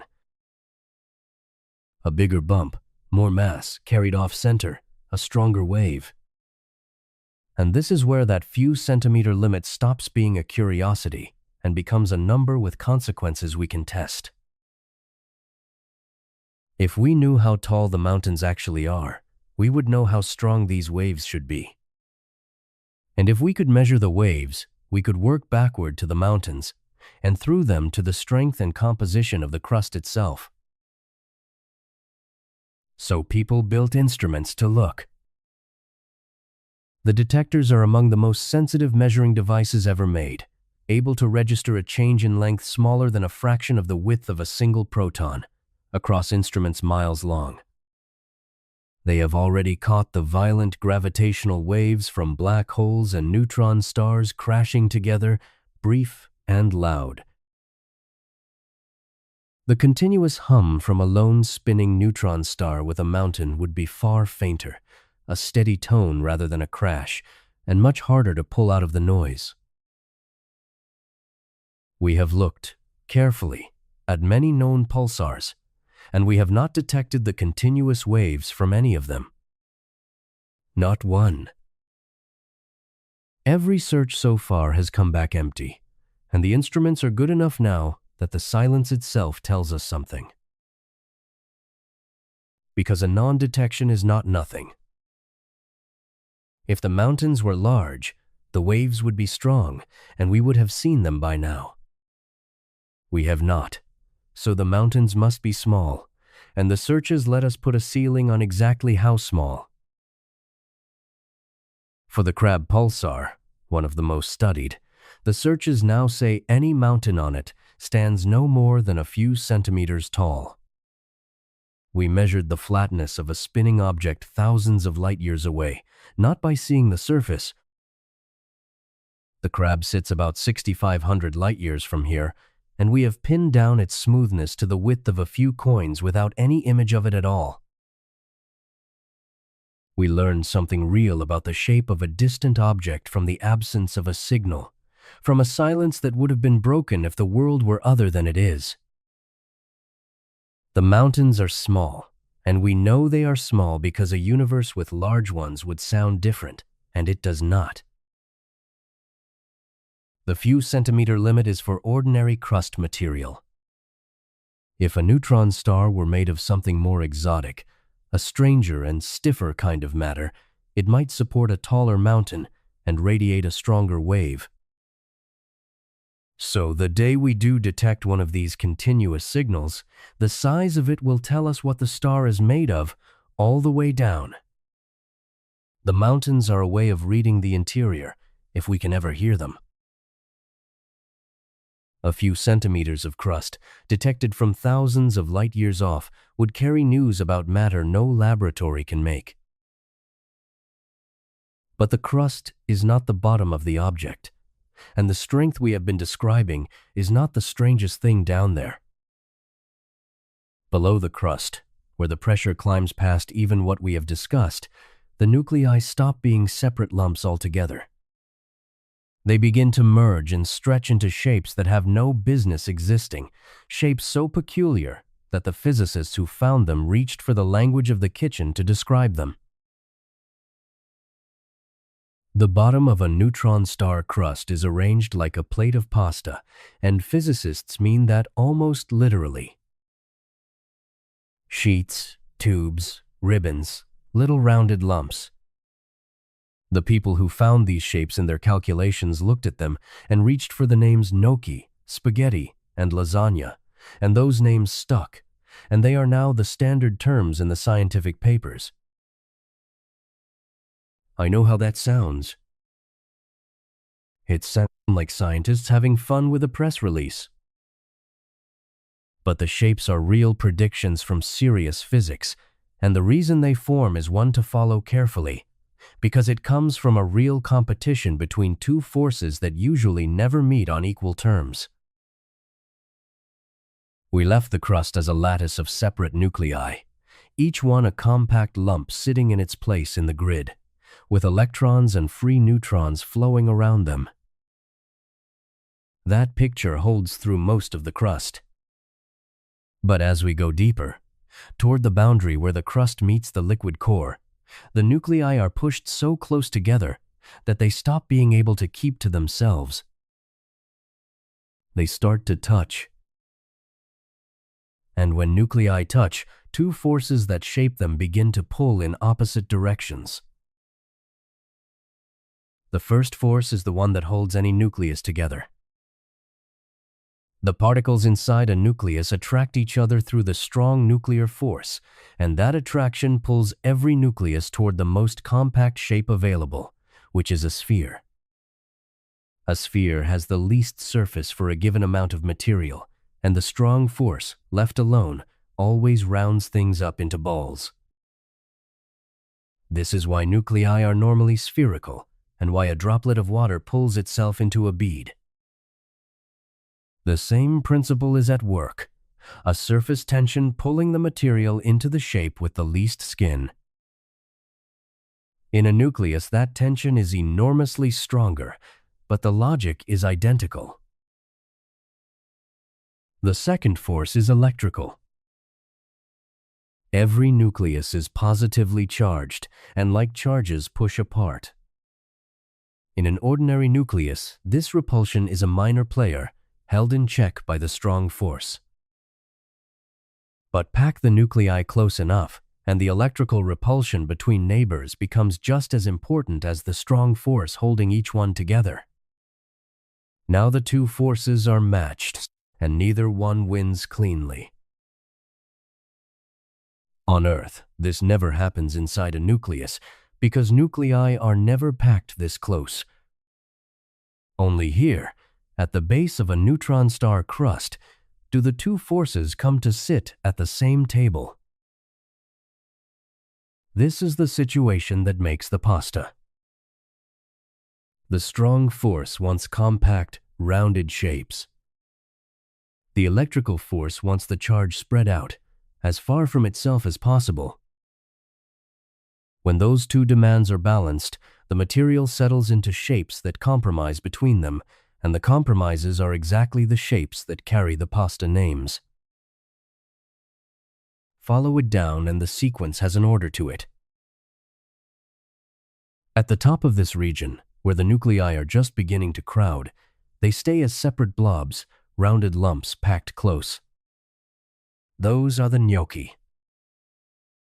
Press further and the blobs merge into long strands, rods of nuclear matter running side by side.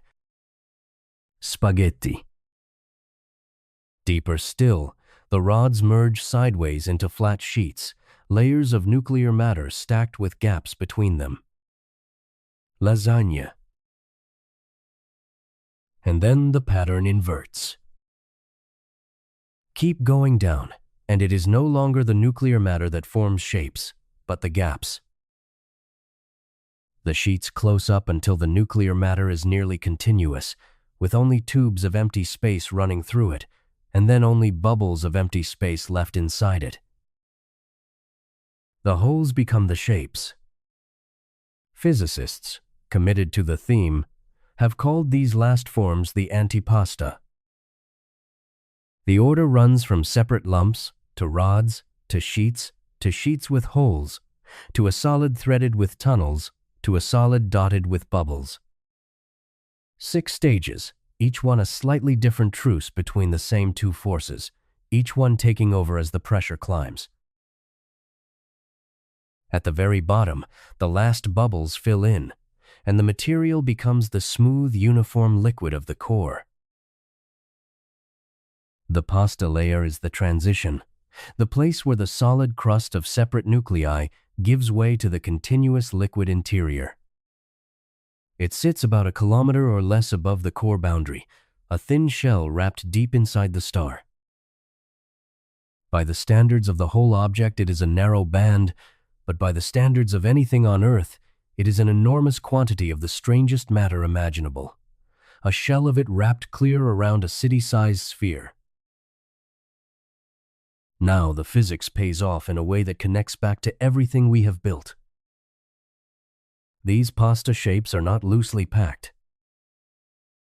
They are crammed together under immense pressure, and simulations of how they respond to stress suggest they may be even harder to break than the ordinary crust above them. If those results hold, nuclear pasta is the strongest material in the universe. Stronger even than the flawless crystal we spent an entire act admiring. The strongest known material sits in a thin layer at the bottom of the crust, made of shapes named after dinner. There is a lesson in that pairing, about how the deepest physics and the most everyday images can end up describing the same thing, and how the names we reach for say as much about us as about the matter. Nobody has observed nuclear pasta. It exists entirely in calculations and simulations, in the equations of how nuclear matter behaves when squeezed to just below the density of an atomic nucleus. The basic idea is well grounded, because the competition between the strong force and the electrical force is understood, and that competition really does produce these shapes when you work it through. But the details, the exact depths and the exact strength rest on models we cannot yet check against a real neutron star. There is one thread that might connect the pasta to something we can measure, and it runs through cooling. A layer of pasta would conduct heat and electricity differently from a normal crust because the tangled shapes scatter the electrons trying to move through them. That altered conduction would affect how the star cools over long times, and how its magnetic field decays. So the way a neutron star fades over thousands of years might carry a faint fingerprint of whether there is pasta down there. There is another hint as well. Some rapidly spinning neutron stars seem to stop spinning down past a certain point, and one idea is that a pasta layer is too disordered to hold the kind of mountain that would radiate the last of the spin away. We are not reading either signal cleanly yet, but both are real paths from a shape we cannot see to something we can. Step back and consider what this layer represents. We have gone from a surface of elongated atoms, down through a crystal of nuclei, past nuclei so neutron-heavy they could exist nowhere else, and now to a place where the very distinction between a nucleus and the space around it is dissolving. Matter is losing the last of its familiar structure, one layer at a time, on the way to the core. And the core is the part we understand least of all. Below the pasta, the shapes give way to a uniform liquid of neutrons, and what happens further in is one of the true open questions in physics. But the star does not always stay quiet while all this sits under tension. Sometimes the crust, strong as it is, cannot hold the strain any longer, and it breaks. When that happens, the whole galaxy can feel it. On the 27th of December, 2004, a crack in the crust of a dead star reached across 28,000 trillion miles of empty space and disturbed the air above our heads. The star sits about 50,000 light-years away, halfway across the galaxy, in the direction of the constellation Sagittarius. For a fifth of a second, it outshone the full moon in the kinds of light our eyes cannot see, and it briefly compressed the Earth's magnetic field and lit up the upper atmosphere, all from an object smaller than a city. The source was a magnetar, one of the most strongly magnetized neutron stars we know, and the event is called a starquake. To understand how a crack in a crust could do that to a planet halfway across the galaxy, we have to put together several things we have already built, because a starquake is where the strength of the crust and the strength of the magnetic field finally collide. Start with the field, because it is the engine. A magnetar's magnetic field is the strongest we have found anywhere in the universe, thousands of times stronger even than the trillion Gauss fields of ordinary neutron stars. That field is not just sitting in the space around the star. It is threaded through the crust itself, anchored in the charged matter of the solid shell, locked into the crystal we spent so long describing. Now let that field try to move. A magnetic field this strong carries an immense amount of energy, and it does not want to stay in the twisted, stressed configuration it was born in.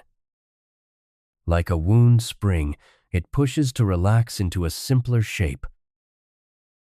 But it cannot, because it is locked into the crust, and the crust is rigid, and the crust is that unbreakable crystal 10 billion times stronger than steel. So the field pulls on the crust, straining it, trying to reshape it from within. This is the standoff that makes a starquake.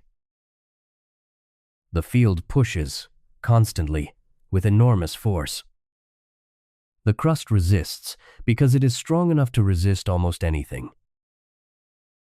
For years, for decades, the crust holds and the strain builds silently underneath, with nothing visible happening on the outside. The strongest material in the universe is being slowly bent by the strongest magnetic field in the universe, and neither gives until one of them does. When the crust finally fails, it fails the way we described earlier, all at once rather than through a spreading crack. The whole strained region gives way in an instant, shifting by perhaps a meter, maybe less. A crust that has been held under enormous stress for years releases that stress in a fraction of a second.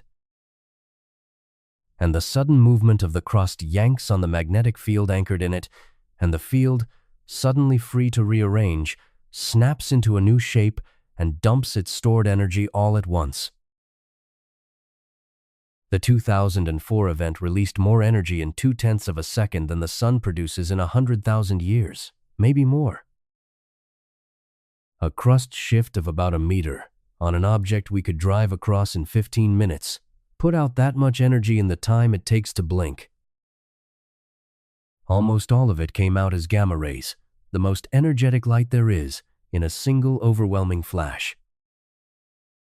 To hold the scale of it, consider that in that 1/5 of a second the star released more energy than the Sun will pour out across the next 1,000 centuries of steady shining. One crack, 1 meter, 1 instant, against 100,000 years of a star like ours. That flash crossed 50,000 light-years of space, spreading out and thinning the whole way, for tens of thousands of years. By the time it reached us, it had been traveling since before human beings had farms, before the last ice age ended. And still, after all that distance, and all that time, and all that thinning, there was enough energy left in it to physically compress the magnetic field of our planet and disturb the layer of our atmosphere that carries radio signals around the world. Satellites built to watch the sky were momentarily blinded. Instruments across the solar system registered it at once. For a moment, an object smaller than the county you live in, halfway across the galaxy and dead for longer than we can easily picture, was the brightest thing in the sky in gamma rays, brighter than everything else combined. Not the brightest star, not the brightest anything nearby, but the brightest source in that light in the entire sky, from a corpse the size of a town. The disturbance to Earth was slight, measurable by sensitive instruments but harmless to anyone. There are no magnetars close enough to do us real damage, and the nearest ones are thousands of light years away. The point is not danger. The point is that a shift of 1 meter in a solid crust, given a strong enough magnetic field behind it, can send a signal clear across a galaxy and still be felt at the far end. There is a deeper reason these events matter to the science, beyond their sheer scale. A starquake is one of the very few ways the inside of a neutron star speaks to the outside. The crust breaking, the field rearranging, the exact pattern of the flash and its fading afterglow, all of it carries information about the strength of the crust and the structure of the field, the very things we can otherwise only calculate. After the 2004 flash, the star's dimming light rang with faint oscillations, and those oscillations may be the crust and the star itself vibrating like a struck bell. Reading those vibrations is a way of probing the interior, the same way the ringing of a bell tells you about the metal it is made of. That technique has a name borrowed from the study of our own planet. On Earth, we learn about the deep interior by watching how earthquakes send waves through the planet and reading how those waves bend and echo. We cannot cut the Earth open, so we listen to it ring. A neutron star is far more out of reach than the center of the Earth, and the principle is the same. We cannot go inside, so we wait for it to break, and we listen to how it rings afterward. The field that studies this in neutron stars is young, and the signals are faint and hard to read, and not everyone agrees yet on what the oscillations after the 2004 flash were telling us. But the approach is sound, and it is one of the few doors we have into a sealed object. There is something almost gentle in that, underneath all the violence. The most catastrophic events these stars produce are also among the most informative, the rare moments when a sealed object is forced to reveal what it is made of. A star that gives away nothing in its steady state tells us the most in the instant it breaks. But not every disturbance in a neutron star is a catastrophe on this scale. Some are far quieter, so quiet that they show up not as a flash of gamma rays but as a tiny stutter in the star's timekeeping, a clock that skips a beat. And that stutter, small as it is a message from a layer we have not been able to see any other way. Some neutron stars keep better time than the atomic clocks we build, and then, without warning, they skip. A pulsar can spin hundreds of times a second and hold that rhythm so steadily that we can predict each pulse years in advance, down to a tiny fraction of a second. And then, on some unremarkable day, the star suddenly spins faster, all at once, and settles into a new rhythm slightly quicker than before. Physicists call it a glitch, and it is one of the strangest things a star can do, because a spinning object is not supposed to be able to speed itself up. A pulsar spins, and over time it spins down. It is gradually losing energy, radiating it away, and so its rotation slowly, steadily slows, year after year, in a way we can measure with great precision. That slowing is the expected behavior, and it fits everything we know. A glitch runs the wrong way. For an instant, the star ignores the slowing and jumps to a faster spin, as if something inside gave it a push. Where does a spinning object find a sudden push to speed up?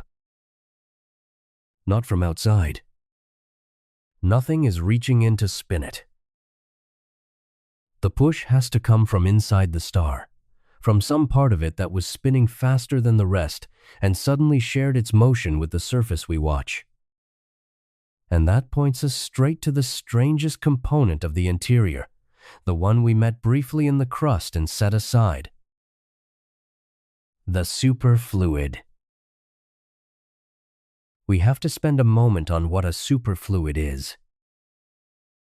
A superfluid is a liquid with no friction whatsoever.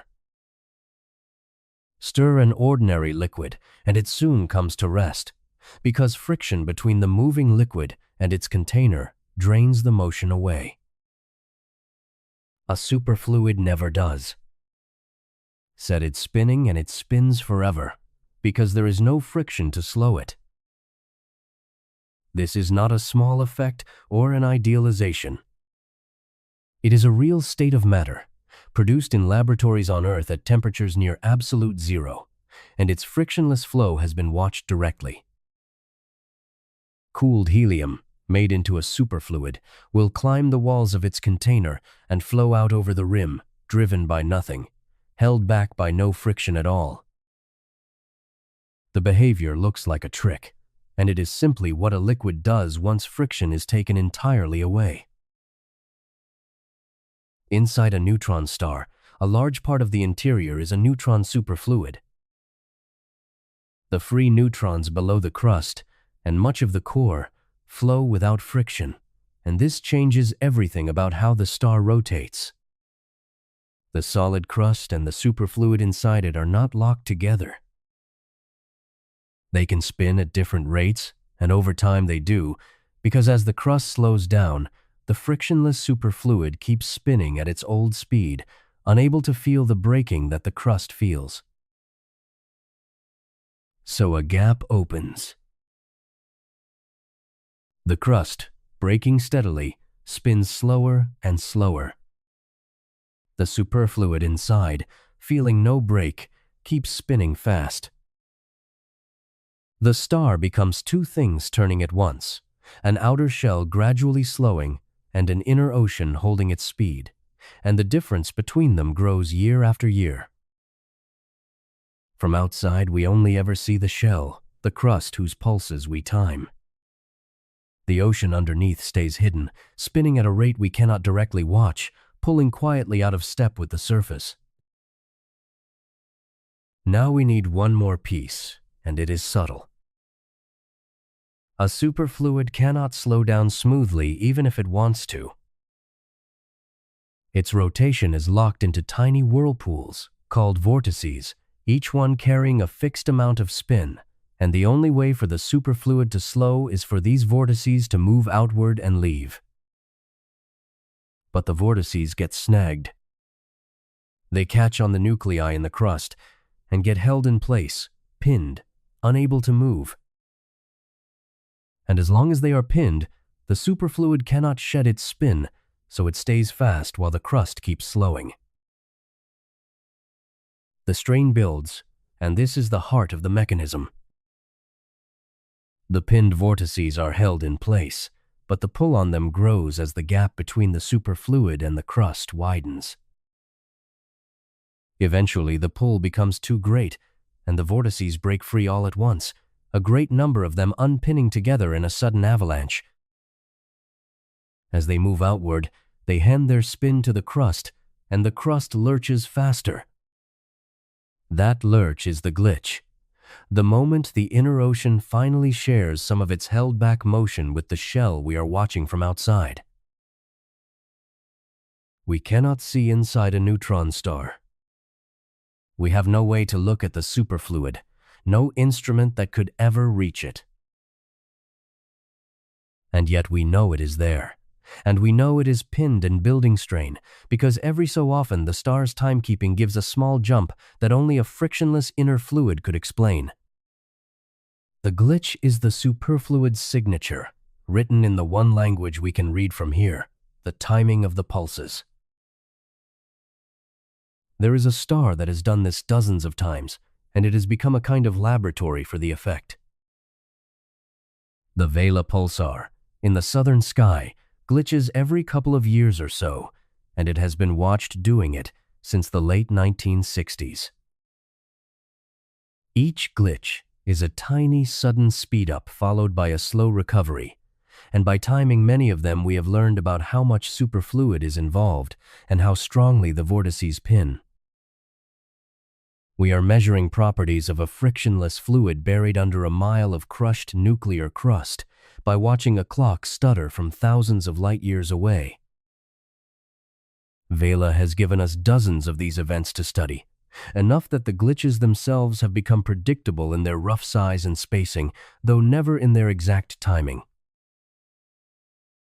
We start with a jump in the arrival time of a pulse, a change of a fraction of a second. From that, we reason to a sudden change in the star's spin. From that to a hidden fluid that was spinning faster than the surface. From that to the frictionless nature of that fluid, and the pinning of its vortices and the avalanche that released them. Each step is solid, and the chain reaches from a tiny timing hiccup all the way to the microscopic behavior of matter no one will ever touch. The broad picture, a superfluid interior handing spin to the crust, is widely accepted and rests on solid physics. But exactly where the superfluid sits, how much of it drives the glitches, and precisely how the vortices unpin are all active questions, and glitches are one of the main tools being used to answer them. Every new glitch that gets timed carefully adds a little more to a picture that is still coming into focus. So the crust can break in a flash that crosses the galaxy, and the interior can stutter in a way that reveals a frictionless ocean, and both are ways the star tells us about itself. But there is a steadier signal, one that does not require the star to break or stumble at all. The surface simply glows all the time, and the light it gives off carries its own story, one written in heat. And that heat has been leaking away for as long as the star has existed, in a way that took physicists a long time to explain. A neutron star is a corpse that is still warm, and it stays warm for longer than the Earth has existed. When it forms, in the collapse of a dying star, it is unimaginably hot, hundreds of billions of degrees. A million years later, it is still glowing at around 1,000,000 degrees at the surface, hot enough to shine in X-rays. Nothing is burning inside it. No fuel, no reactions, no source of new heat at all. It is simply an object that was left extraordinarily hot and has been cooling very slowly ever since. That slowness is the first thing to take in. A cup of coffee goes cold in an hour. A stone pulled from a fire is cool by morning. Everything in our experience gives up its heat quickly once the source is removed. A neutron star holds a surface temperature of 1,000,000 degrees for 100,000 years and more, with nothing keeping it warm. To understand why it cools so slowly, and then why in some ways it cools so fast, we have to look at where the heat actually goes. Start with the plain route, the one we can see. The hot surface radiates light, mostly X-rays, and that light carries energy away into space. This is the same way any hot object cools, a stove element glowing and shedding heat, and it is the part of the star's cooling we can directly observe because that X-ray glow is exactly what our telescopes detect. But the strange thing overturns the intuition entirely. The light from the surface is not the main way a young neutron star loses heat. It is not even close. For the first 100,000 years or so, the vast majority of the energy leaves through a channel we cannot see at all, streaming out of the deep interior in a form of matter that barely interacts with anything.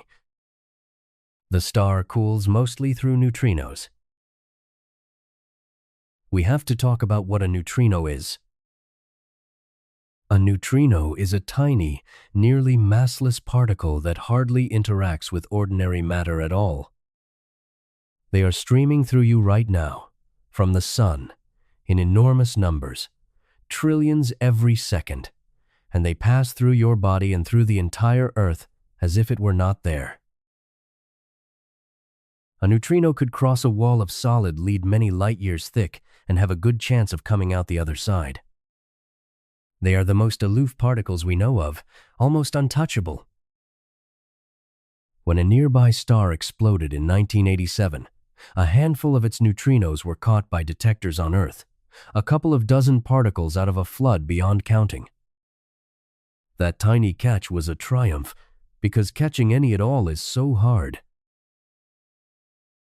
That aloofness is exactly why they dominate the cooling, and the logic rewards walking through slowly. Light produced deep inside a neutron star cannot escape. It gets absorbed and scattered almost immediately by the incredibly dense matter around it, trapped, unable to travel more than a tiny distance before being stopped.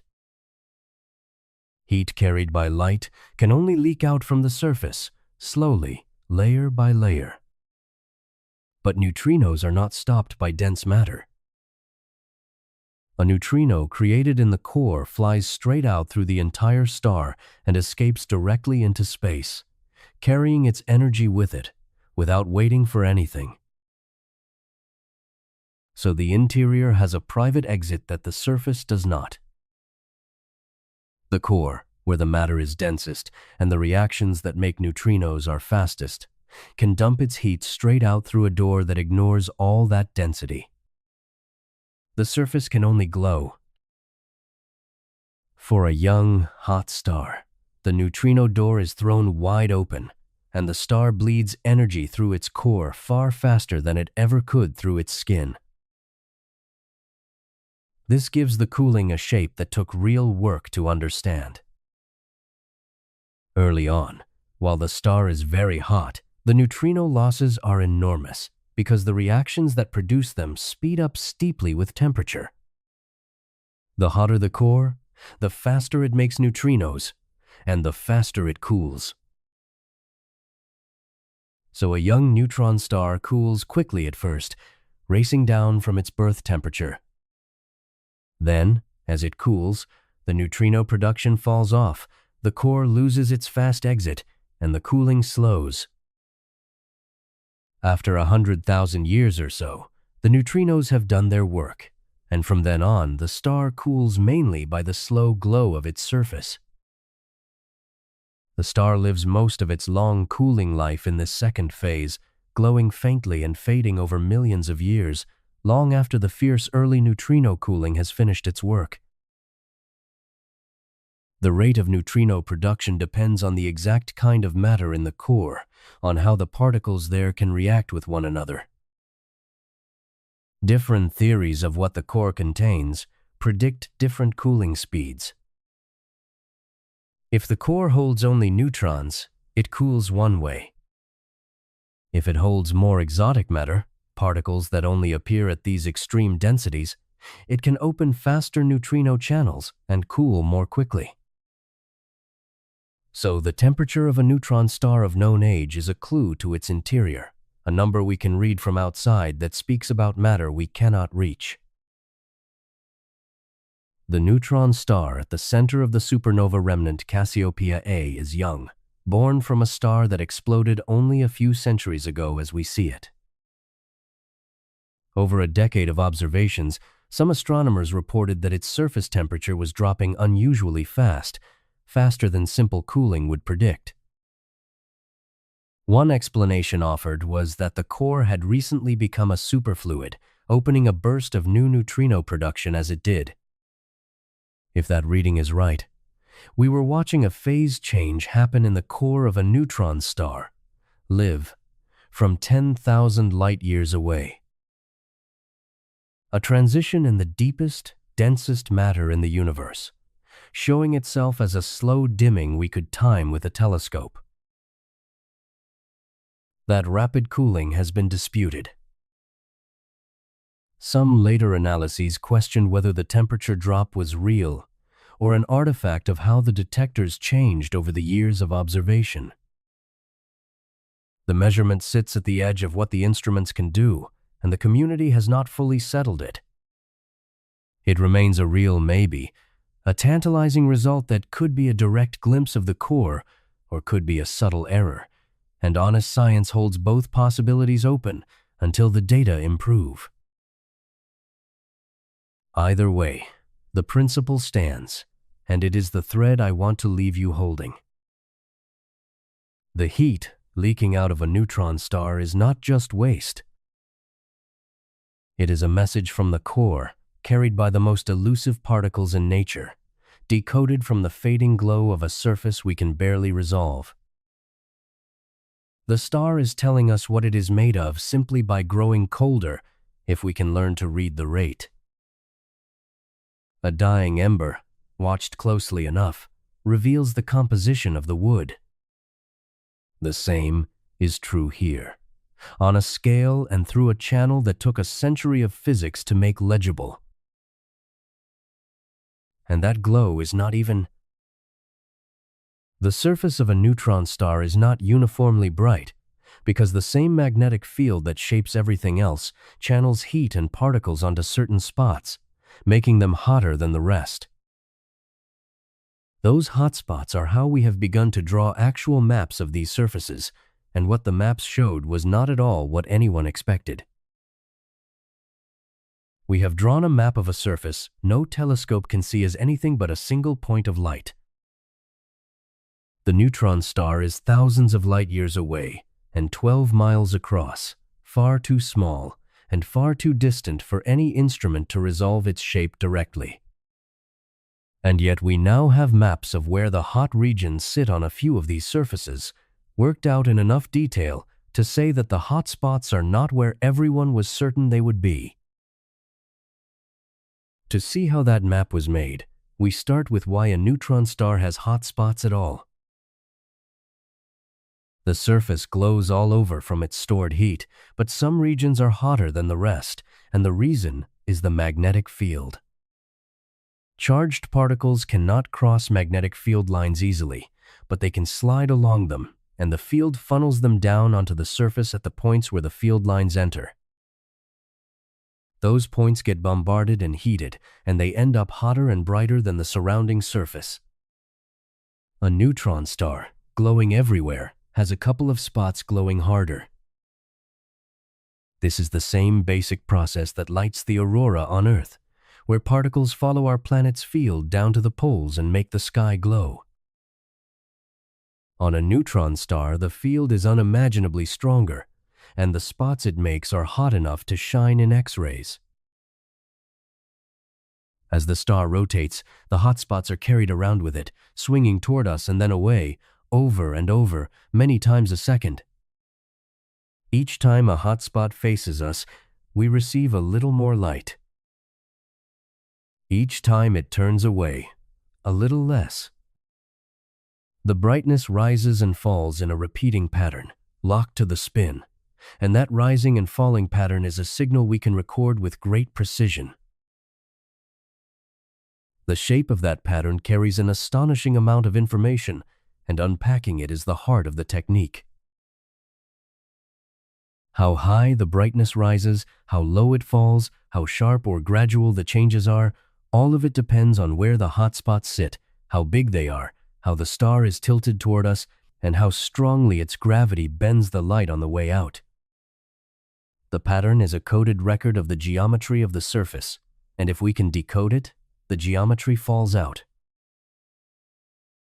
But the decoding is where it becomes truly hard, because every one of those factors is tangled with the others.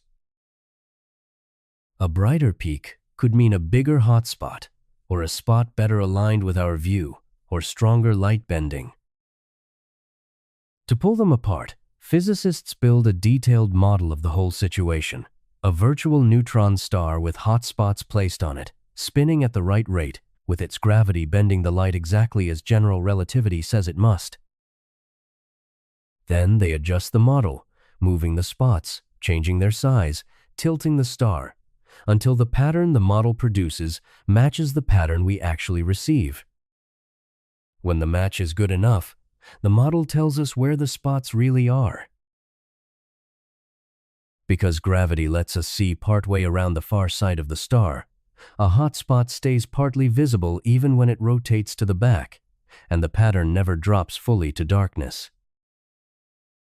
That effect has to be built into the model precisely, and once it is, it becomes a source of information rather than a complication. The exact way the brightness refuses to fall to zero tells us how compact the star is, and through that, its mass and radius. The same measurement that maps the hotspots also weighs and sizes the star. One reading gives us three things at once: the layout of the surface, the mass, and the width, all pulled from the same flickering signal. An instrument built for exactly this work sits on the International Space Station, watching neutron stars and timing their X-rays with extraordinary precision, recording the arrival of individual particles of light down to fractions of a millionth of a second. With enough of those arrivals gathered over months, the brightness pattern emerges cleanly enough to feed the models. The computation is heavy, running for months on large machines, exploring millions of possible arrangements to find the ones that fit. One well-studied pulsar was mapped this way: a star spinning about 200 times a second, roughly 1,000 light-years off.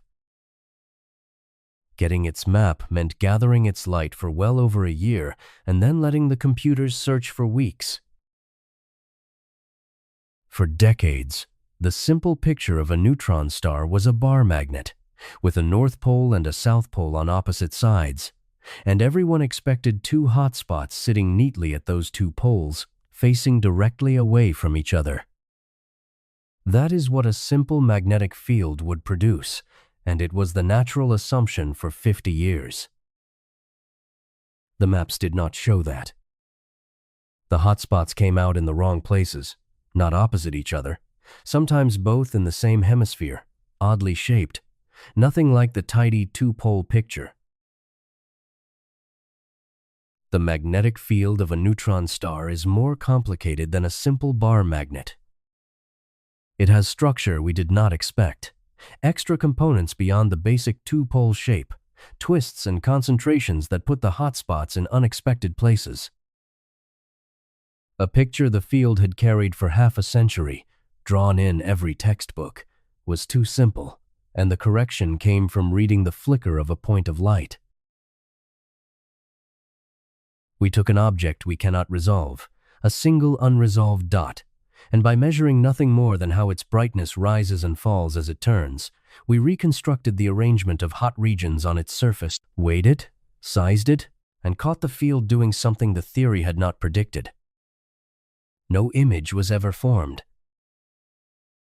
The map was built entirely out of timing, out of the rhythm of light arriving and thinning and arriving again.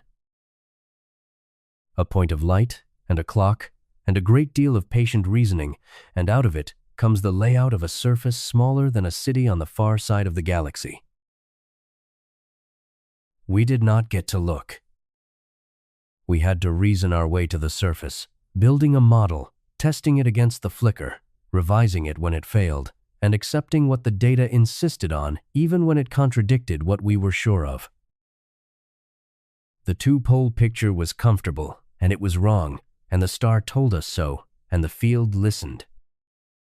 That is science working the way it is supposed to, correcting a long-held assumption because a signal from a dot of light refused to match it. There is a quiet lesson in that, about how the most confident pictures are the ones that most need testing, and how a single, stubborn measurement can be enough to redraw them. When a neutron star has a nearby star feeding it, matter falls onto the surface, and the surface stops merely glowing and starts to detonate. Not once, but over and over, in flashes we can watch, as the material piled onto that crust ignites. Some neutron stars set their own surface on fire over and over in explosions that each release as much energy as the sun puts out in a week. These are not starquakes and not collapses. They are nuclear detonations spread across the entire surface of the star, thermonuclear fire covering an object the width of a city, flaring up and dying back and flaring again, sometimes every few hours. And unlike almost everything else we have discussed, we can watch them happen in real time as often as they occur. The setup requires a second star. Many stars in the galaxy are born in pairs, two stars orbiting each other, and sometimes one of the pair is the massive kind that ends as a neutron star. When that happens, the neutron star and its ordinary companion are left orbiting close together, one dead and dense, the other still living and shedding gas. And the neutron star, with its ferocious gravity, pulls that gas off its companion and onto itself. The gas does not fall straight in. It spirals, forming a flat disk of material whirling around the neutron star, slowly spiraling inward and eventually settling onto the surface. What lands is mostly hydrogen and helium, the ordinary fuel of any star, drawn off the companion and delivered onto the crust. And there it begins to pile up, forming a fresh layer of unburned fuel on top of that incredibly dense surface. The layer is thin by any ordinary measure, perhaps a few meters deep before it ignites, but under this gravity a few meters holds a staggering amount of compressed fuel. The whole surface becomes a bomb waiting for its own weight to light it. Now the surface gravity we described earlier does something new. The fuel piling up is crushed against the crust with tremendous force, and as more accumulates, the layer at the bottom is compressed and heated by the weight above it. The temperature and pressure at the base of that fuel layer climbs steadily as the pile grows. And hydrogen and helium, squeezed and heated enough, do what they do in the heart of any star. They fuse. The same reaction that powers the sun begins, but not in a core, in a thin shell spread across a solid floor. But here the fusion does not settle into the steady burn of a normal star, and the reason is the key to the whole thing. In the core of the Sun, fusion is self-regulating. If it speeds up, the core heats, expands, and cools, which slows the fusion back down, a natural thermostat that keeps the burn steady for billions of years. On the surface of a neutron star, that thermostat is broken. The layer of fuel is sitting on a floor so rigid and so strongly held by gravity that it cannot expand when it heats. The heat has nowhere to go, so it just raises the temperature further, which speeds the fusion, which makes more heat, which speeds the fusion again. That runaway is the burst. Once fusion starts at the base of the fuel layer, it accelerates out of control in seconds, and the burning tears across the entire surface of the star. A flame front races around the whole object in perhaps a second, and the surface briefly blazes at a temperature far above its already fierce baseline, flooding space with X-rays. The whole star flashes, and we see a sudden spike of X-ray light, rising in a second or two and fading over a minute or so. In that single flash, the star can release as much energy as the Sun gives off over an entire week, all from a shell of fuel only meters thick. The ordinary Sun, matched in a few seconds by a burning skin on a dead star. Then it happens again. The burst consumes the fuel, but the companion keeps feeding fresh gas onto the surface, and the layer builds back up. When enough has accumulated, it ignites once more, and another burst flares. For some of these systems, the cycle is remarkably regular, a burst every few hours, each one triggered when the piled fuel crosses the same critical threshold, the surface detonating on a schedule set by how fast it is being fed. Watch such a system for a day, and you can see it flash and settle and flash again, keeping a rough rhythm we can predict, a dead star with a heartbeat driven by its neighbor. These bursts are not distant abstractions we infer from faint hints. We watch the light curve rise and fall, time the intervals between bursts, measure how the flash cools as it fades, and every one of those measurements is a direct handle on the surface itself. The burst lights up the whole star at once, turning the surface into its own lamp, and in that light we can read things the quiet star would never have told us. Because the burst reveals the surface, it gives us another way to measure the star. At the peak of some bursts, the outpouring of light is so intense that its own pressure briefly lifts the star's outer layers, and the physics of that moment depends on the mass and radius together. Watching how the burst brightens and fades, and how its light is shaped by the star's gravity, gives an independent estimate of the size of the object. It is yet another route to the same numbers, arrived at through fire rather than through steady glow or bent light. The surface of a neutron star is the one place in the universe where ordinary nuclear fuel meets truly extraordinary gravity. Hydrogen and helium are the most common, most ordinary materials there are, the same stuff that fills every star and drifts through all of space.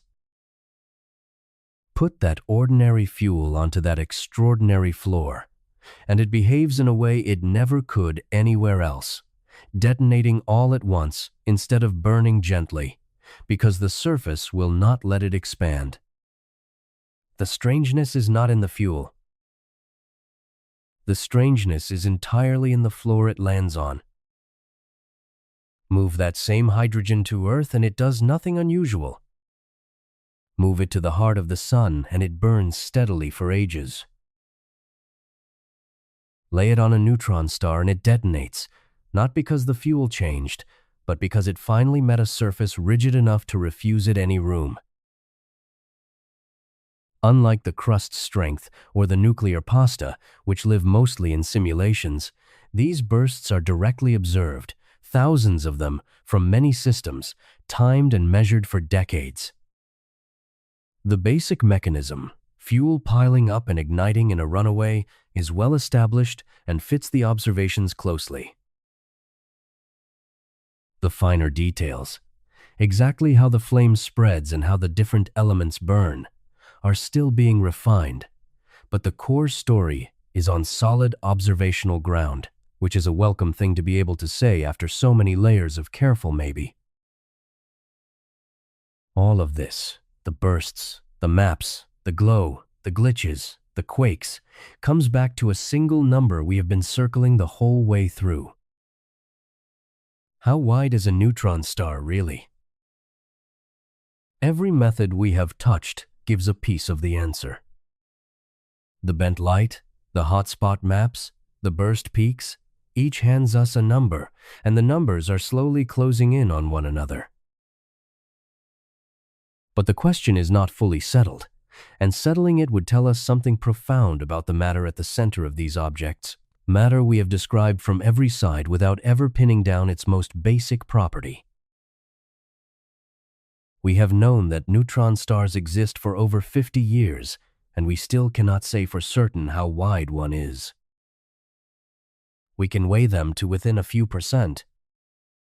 We know their spin to a staggering precision, better than any clock. But the radius, the simple distance from the center to the surface, is still uncertain by a mile or two out of a total of maybe 8, and that uncertainty is not a failure of effort. It is a doorway into one of the deepest open questions in physics, because the width of a neutron star is set by a piece of nature we cannot reproduce anywhere on Earth. To see why the radius is so hard, we have to understand what actually sets it. A neutron star is a balance, gravity pulling inward, the pressure of the neutron matter pushing outward, meeting at some size where the two even out. Gravity we understand completely. The mystery is the pushing back. How hard does neutron matter resist being compressed?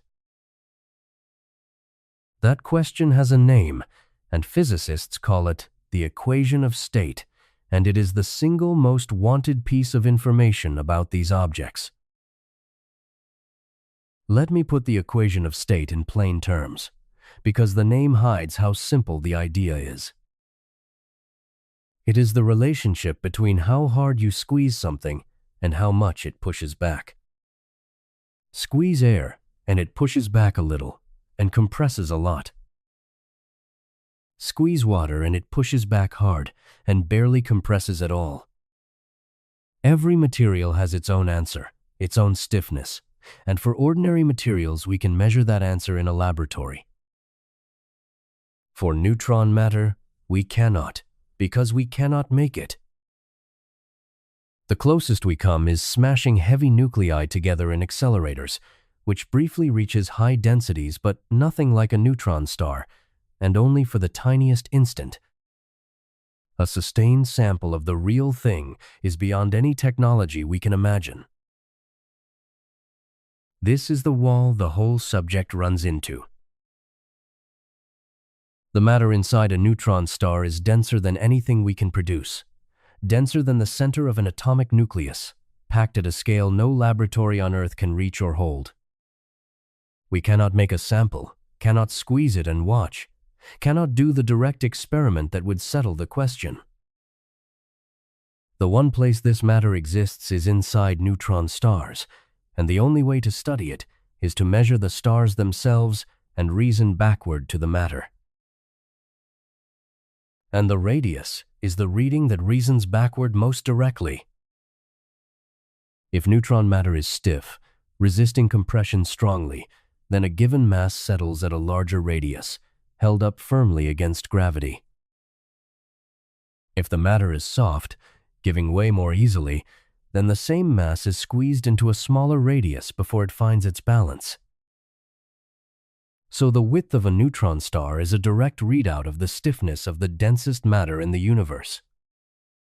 Measure the radius, and you have measured how nuclear matter behaves at densities we can never reach, which is why a mile of uncertainty in the radius matters so much.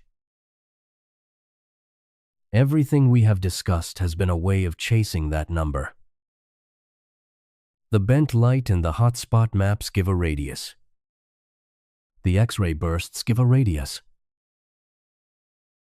The cooling gives a looser constraint, and the maximum mass sets a limit on how soft the matter can be.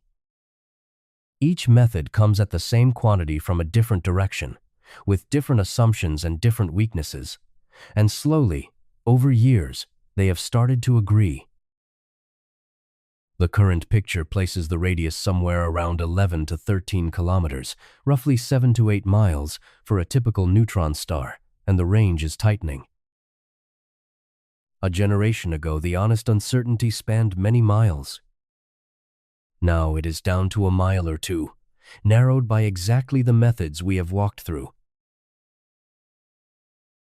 But the most powerful new handle came from somewhere none of these methods could reach, and it arrived all at once, in a single event. In 2017, two neutron stars in a distant galaxy spiraled together and merged, and the collision sent out a burst of gravitational waves that swept across the Earth. For the first time, we detected the ripples in space from two neutron stars crashing into each other, and folded into those ripples was information about the radius that no telescope could have given us. The way that works is elegant, and it comes back to stiffness. As the two stars spiraled closer, in the final moments before they touched, each one raised a tide on the other, the same kind of tidal stretching we discussed for a falling body, but here, acting between two whole stars. How much each star deformed under the other's pull depended on how stiff it was. A stiff star resists the tide and barely deforms. A soft star stretches more. And the amount of deformation changed the gravitational waves in a way the detectors could read. So the shape of the waves from a collision 200 million light-years away carried a measurement of how squishy neutron matter is. The stars deformed each other in their last seconds. That deformation altered the ripples they sent out, and we caught those ripples and read the stiffness out of them. The result pointed toward matter that is not too stiff, favoring a radius on the smaller side of the older estimates, and it agreed, within its uncertainty, with the numbers coming from the hotspot maps. Two completely different methods, one from bent X-ray light and one from gravitational waves, pointing at the same answer. When two techniques that share none of their assumptions land in the same place, that agreement counts for more than either result alone. It is the strongest kind of evidence a field like this can hope for. We have no sample of neutron matter, and we never will. We cannot squeeze it in a laboratory or measure it directly by any means.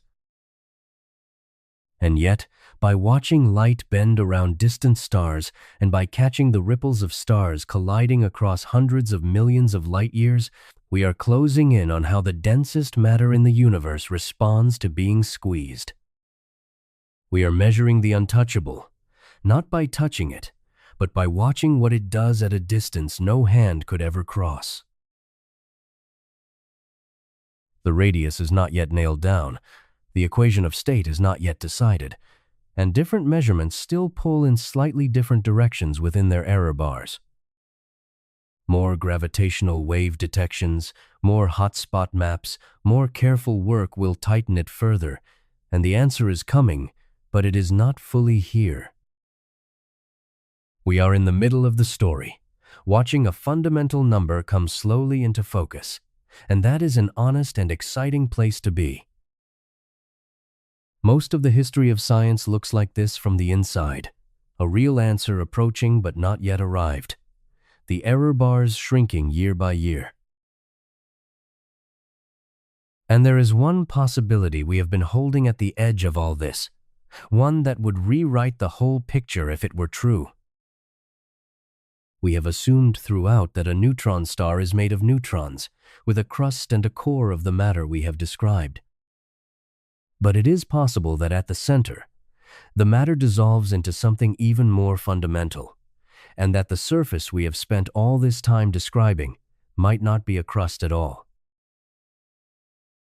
The surface we have spent this entire journey describing might not exist. The crust of iron nuclei, the sea of electrons, the elongated atoms, the nuclear pasta, all of it rests on one assumption we have not yet questioned, that a neutron star is made of neutrons. There is a serious possibility, taken seriously by serious physicists, that at the center the neutrons dissolve into something more fundamental, and that some of these objects have no crust at all, but a surface of a completely different kind. If that is true, then the sharpest edge in the universe is even sharper than the one we have been describing. To follow this, we have to go one level deeper into what matter is made of. A neutron is not itself fundamental. It is made of smaller particles called quarks, 3 of them, bound together so tightly that under all ordinary conditions they can never be separated. Quarks are always locked inside larger particles, never free, held by a force that grows stronger the harder you try to pull them apart. Every proton and every neutron is a tiny cage of 3 quarks, and nothing we can normally do will open the cage. This is unlike any force in daily life, where things get easier to separate the farther apart they already are. With quarks, the opposite holds, and pulling harder only tightens the bond, which is why a free quark has never been seen. But a neutron star is not ordinary conditions. At the center, the pressure is so immense, the neutrons packed so tightly, that they may be crushed against one another until the cages break. The quarks, squeezed past the point where the boundaries between neutrons can hold, could spill out and mix freely, no longer belonging to any individual neutron, forming a single sea of quarks flowing together. This is a state of matter called quark matter, and it is one of the candidates for what fills the deepest core of a neutron star. And then comes the idea that goes further, the one that could rewrite the surface. In 1984, the physicist Edward Witten laid out a striking possibility in a form that got the whole field's attention. It might be that quark matter of a certain kind, called strange quark matter, is not just a state that exists under extreme pressure, but is actually the most stable form of matter there is, more stable than ordinary nuclei, more stable than iron. If that were true, the implications would be staggering, and they reach far beyond neutron stars. We think of ordinary matter, the atoms in our bodies and our world, as stable and permanent. But if strange quark matter is truly more stable than ordinary matter, then ordinary matter is not the true ground state of the universe. It is only stuck in a higher energy arrangement, held there because there is no easy path down to the lower one. Ordinary matter would be, in this picture, a kind of long-lived accident, not the final word. The reason we would still be here, made of ordinary atoms, is that the path from our matter down to strange matter is blocked, requiring many particles to convert at once, which almost never happens. So ordinary matter persists, stable enough to build worlds and bodies, even if it is not the deepest resting place matter could find. If that idea is right, then some neutron stars might not be neutron stars at all. They might be strange stars, made entirely of strange quark matter, from the center all the way out to the surface. And the surface of such a star would be nothing like the crust we have described. Instead of a lattice of nuclei fading up into an atmosphere, there would be a sharp edge of pure quark matter, bound together directly by the strong force, ending not over centimeters, but over a distance smaller than a single atomic nucleus. Think about how sharp that is. The neutron star crust, we said, transitions from vacuum to solid over a few centimeters, which is already the sharpest boundary in the ordinary universe. A strange star surface would transition from empty space to the densest matter that exists over a distance so small it makes the centimeter boundary look gradual, a drop from nothing to everything across less than the width of a proton. The sharpest edge we have described this whole time might, in these objects, be a soft blur by comparison. A true wall, in a universe that almost never builds walls, where nearly everything fades through gradients. There is a reason this idea has stayed alive for 40 years rather than being ruled out, and it should be stated clearly. Nobody has proven it, and nobody has disproven it. The behavior of quark matter at these densities is not something we can calculate cleanly, because the strong force is fiendishly hard to compute in this regime, and it is not something we can test in a laboratory, because we cannot make the matter. So the question sits open, truly undecided. One of those rare places where a possibility this radical cannot be closed off either way. But it might be testable. A strange star and an ordinary neutron star would differ in ways we could potentially detect. They would have slightly different relationships between mass and radius, so as our radius measurements sharpen, they could start to favor one picture over the other. A strange star could in principle be smaller for a given mass, or could support a taller mountain, changing the gravitational waves it emits. The very measurements we have spent the last few acts describing are the ones that might one day tell the two apart. A future gravitational wave detection, sharp enough, or a hotspot map precise enough, could tip the balance toward one answer. The fork is not permanent.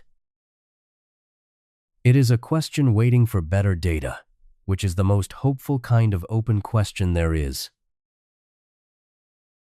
What stays with me about this whole possibility is what it does to the word surface. We began by asking what the surface of a neutron star is really like, and we have built an elaborate and detailed answer, layer by layer, crust and atmosphere and pasta. And now, at the end, we have to hold all of that as provisional, because the surface might be something else entirely, a face of pure quark matter, with an edge sharper than anything we imagined.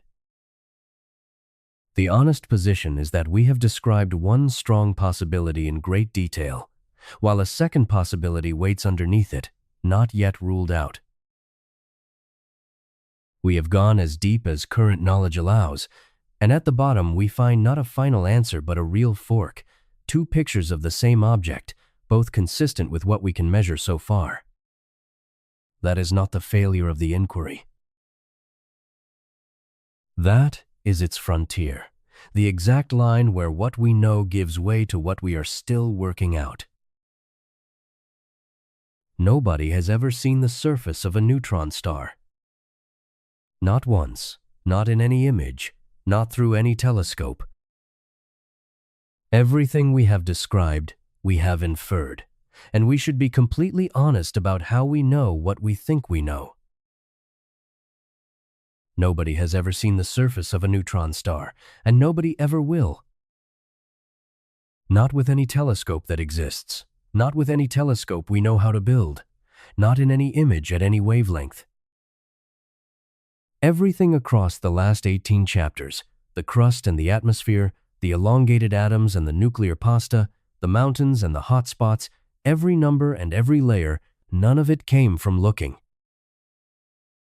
All of it was reasoned out from indirect signals, and I want to spend this chapter being honest about how, because the honesty is the most interesting part. Start with why we cannot look. The nearest known neutron star is roughly 400 light-years away. The object itself is about 12 miles across. To see its surface as anything more than a single point, to resolve any detail on it at all, would require a telescope larger than the entire Earth, and by a wide margin.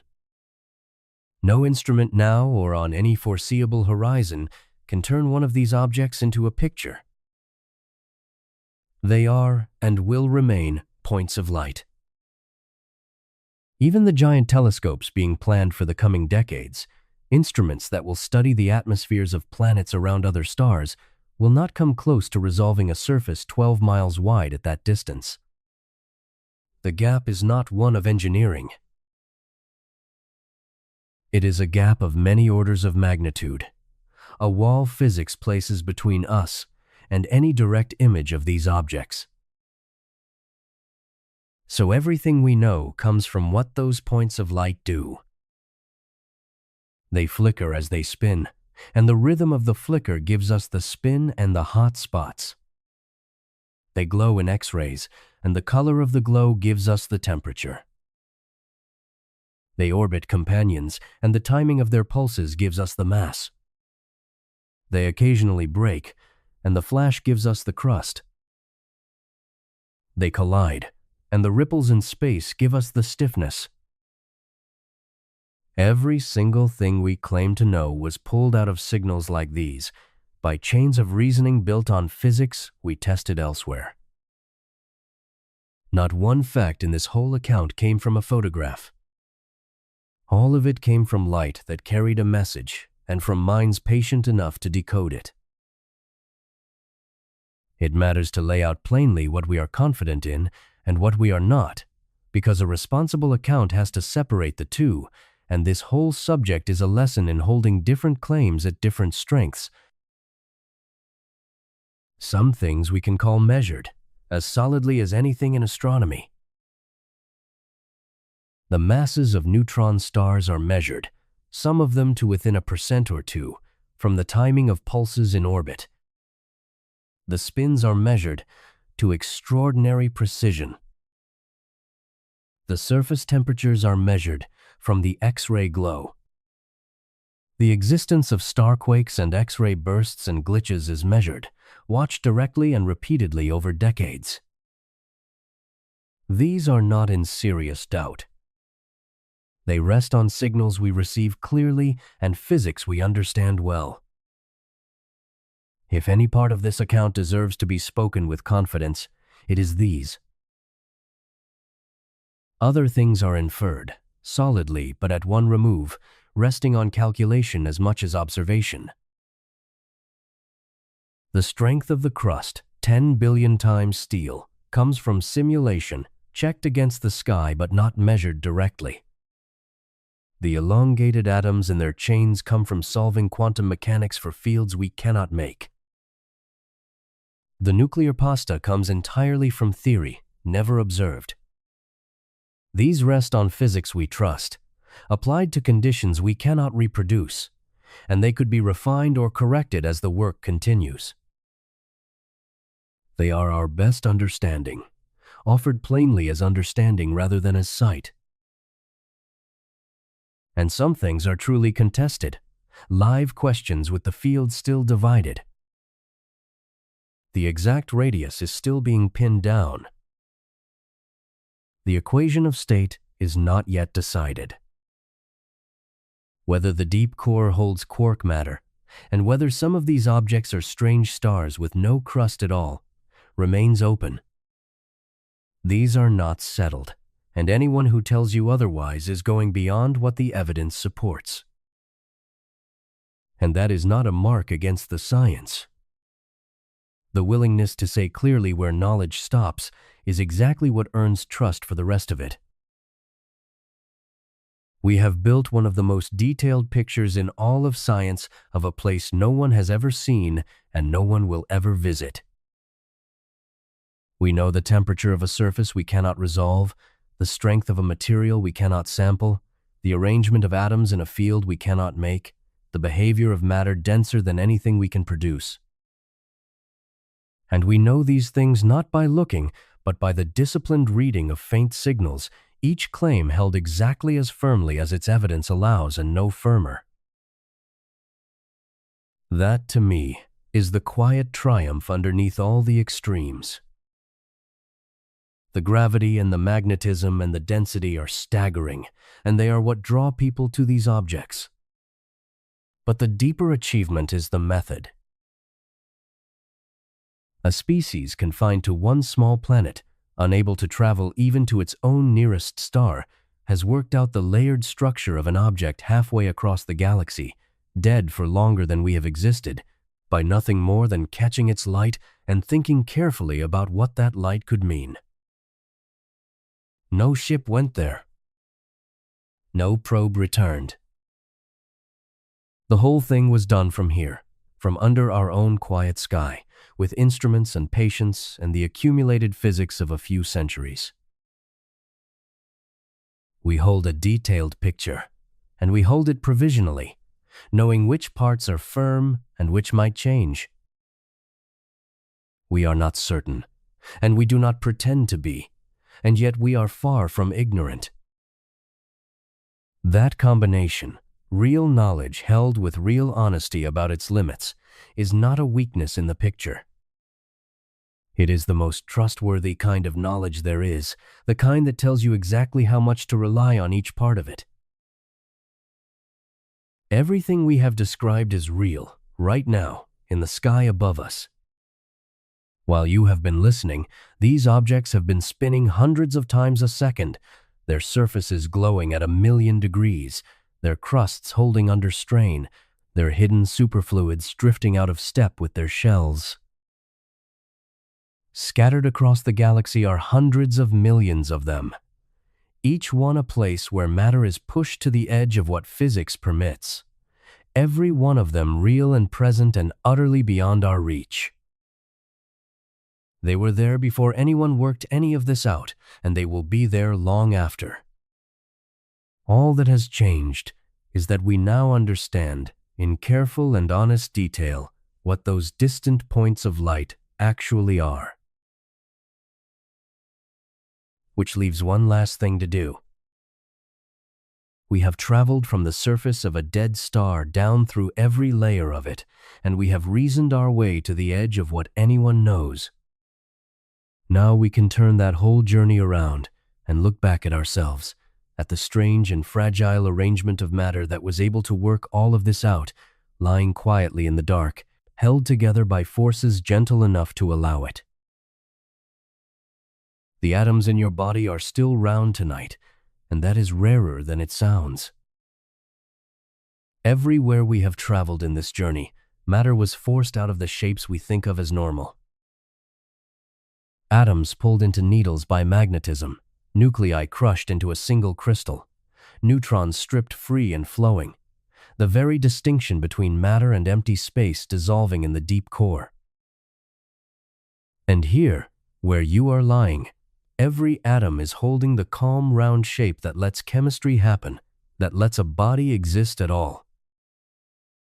The oxygen moving into your blood, the carbon holding your cells together, the water that most of you is made of, all of it depends on atoms keeping a shape that most of the universe would not allow them to keep. We have talked all along about neutron stars as extreme, and they are. But extreme compared to what? The honest answer is that they are extreme compared to us, compared to the gentle conditions we happen to live in, and it is easy to assume that our conditions are the normal ones and theirs are the exception. The universe does not appear to agree. Consider what it actually takes for an atom to keep its familiar shape. The gravity has to be gentle enough that it does not crush the electron clouds. The magnetic field has to be weak enough that it does not stretch the atoms into needles. The pressure has to be low enough that electrons stay bound to their own nuclei, that molecules can form, that chemistry can do its patient work of building complicated things. Those conditions hold in a vanishingly thin band of what is physically possible, and almost everywhere else in the universe, matter is doing something stranger. Your body sits in that thin band. The pressure around you is lower than the pressure at the surface of a neutron star by more than 30 orders of magnitude, a gap so large there is no useful way to picture it. Write it out, and it is a 1 followed by more than 30 zeros, the ratio between the crush that makes a crystal of bare nuclei and the soft ordinary air resting on your skin right now. You live at the extreme gentle end of everything, and that gentleness is not a small thing. It is the whole reason there is a you to be lying here at all. Everything you are, everything you have ever felt or thought, rests on matter being left alone gently enough to organize itself into something alive. We tend to feel small against the neutron star, against its impossible density and its crushing gravity, and there is truth in that feeling. But the neutron star, for all its power, cannot hold a molecule together. It cannot make chemistry. It cannot build a structure that thinks. Everything it does by force, crushing and breaking and flattening, and force alone never made anything that could wonder about a neutron star. That took the other end of the scale. It took a place gentle enough for atoms to bond into molecules, for molecules to fold into cells, for cells to organize into something that could look up at the sky and ask what those points of light are made of. The delicacy we might think of as fragility is exactly the condition that made understanding possible. The neutron star has the power, and we have the fragile arrangement that can comprehend it, and only one of those two can look across the galaxy and work out what the other one is. All the mass and all the force sit on one side, and all the understanding sits on the other, and they do not overlap. So the smallness runs both ways. We are tiny and soft against that dead star, held together by forces it would erase without noticing. And it, for all its might, sits there unable to do the one thing this fragile matter can do, which is to hold a thought long enough to understand. There is no rivalry in this, and no need to feel diminished. The universe made both, the crushing and the gentle, and set them at opposite ends of what is possible, and it happens that comprehension lives only at the gentle end. For the length of this journey we have held the most violent objects in the universe in our minds, and now we can set them back in the sky where they belong, spinning and glowing and utterly indifferent to us, and return to the quiet body that did the holding. The neutron star will keep on doing what it does, halfway across the galaxy, whether or not anyone is thinking about it. And you can let it go now, and let the thinking soften, and stay here at the gentle end where the atoms are round and the pressure is light and nothing needs to be held. The same physics that runs through that dead star runs through you. The same gravity, the same particles, the same rules, differing only in how hard they press. You are made of the calm settings of the very forces that, turned all the way up, produce the strangest matter there is. There is a kind of belonging in that, a quiet one, and it asks nothing of you. You are not separate from the extreme universe we have been exploring. You are its gentle end, the place where its forces relaxed enough to let something wake up and pay attention. The same universe that crushes atoms into crystals a galaxy away also, here, lets them rest lightly enough to become a person who can know that. Both are true at once, and you are the proof of the gentler one. Thank you for staying with me through all of it, from the surface down to the core and back to your own quiet breathing. It has been a real pleasure to think through this with you tonight. There is nothing left to work out and nothing left to hold. Let your thoughts settle. Let the galaxy keep turning without you for a while, and rest well. Good night.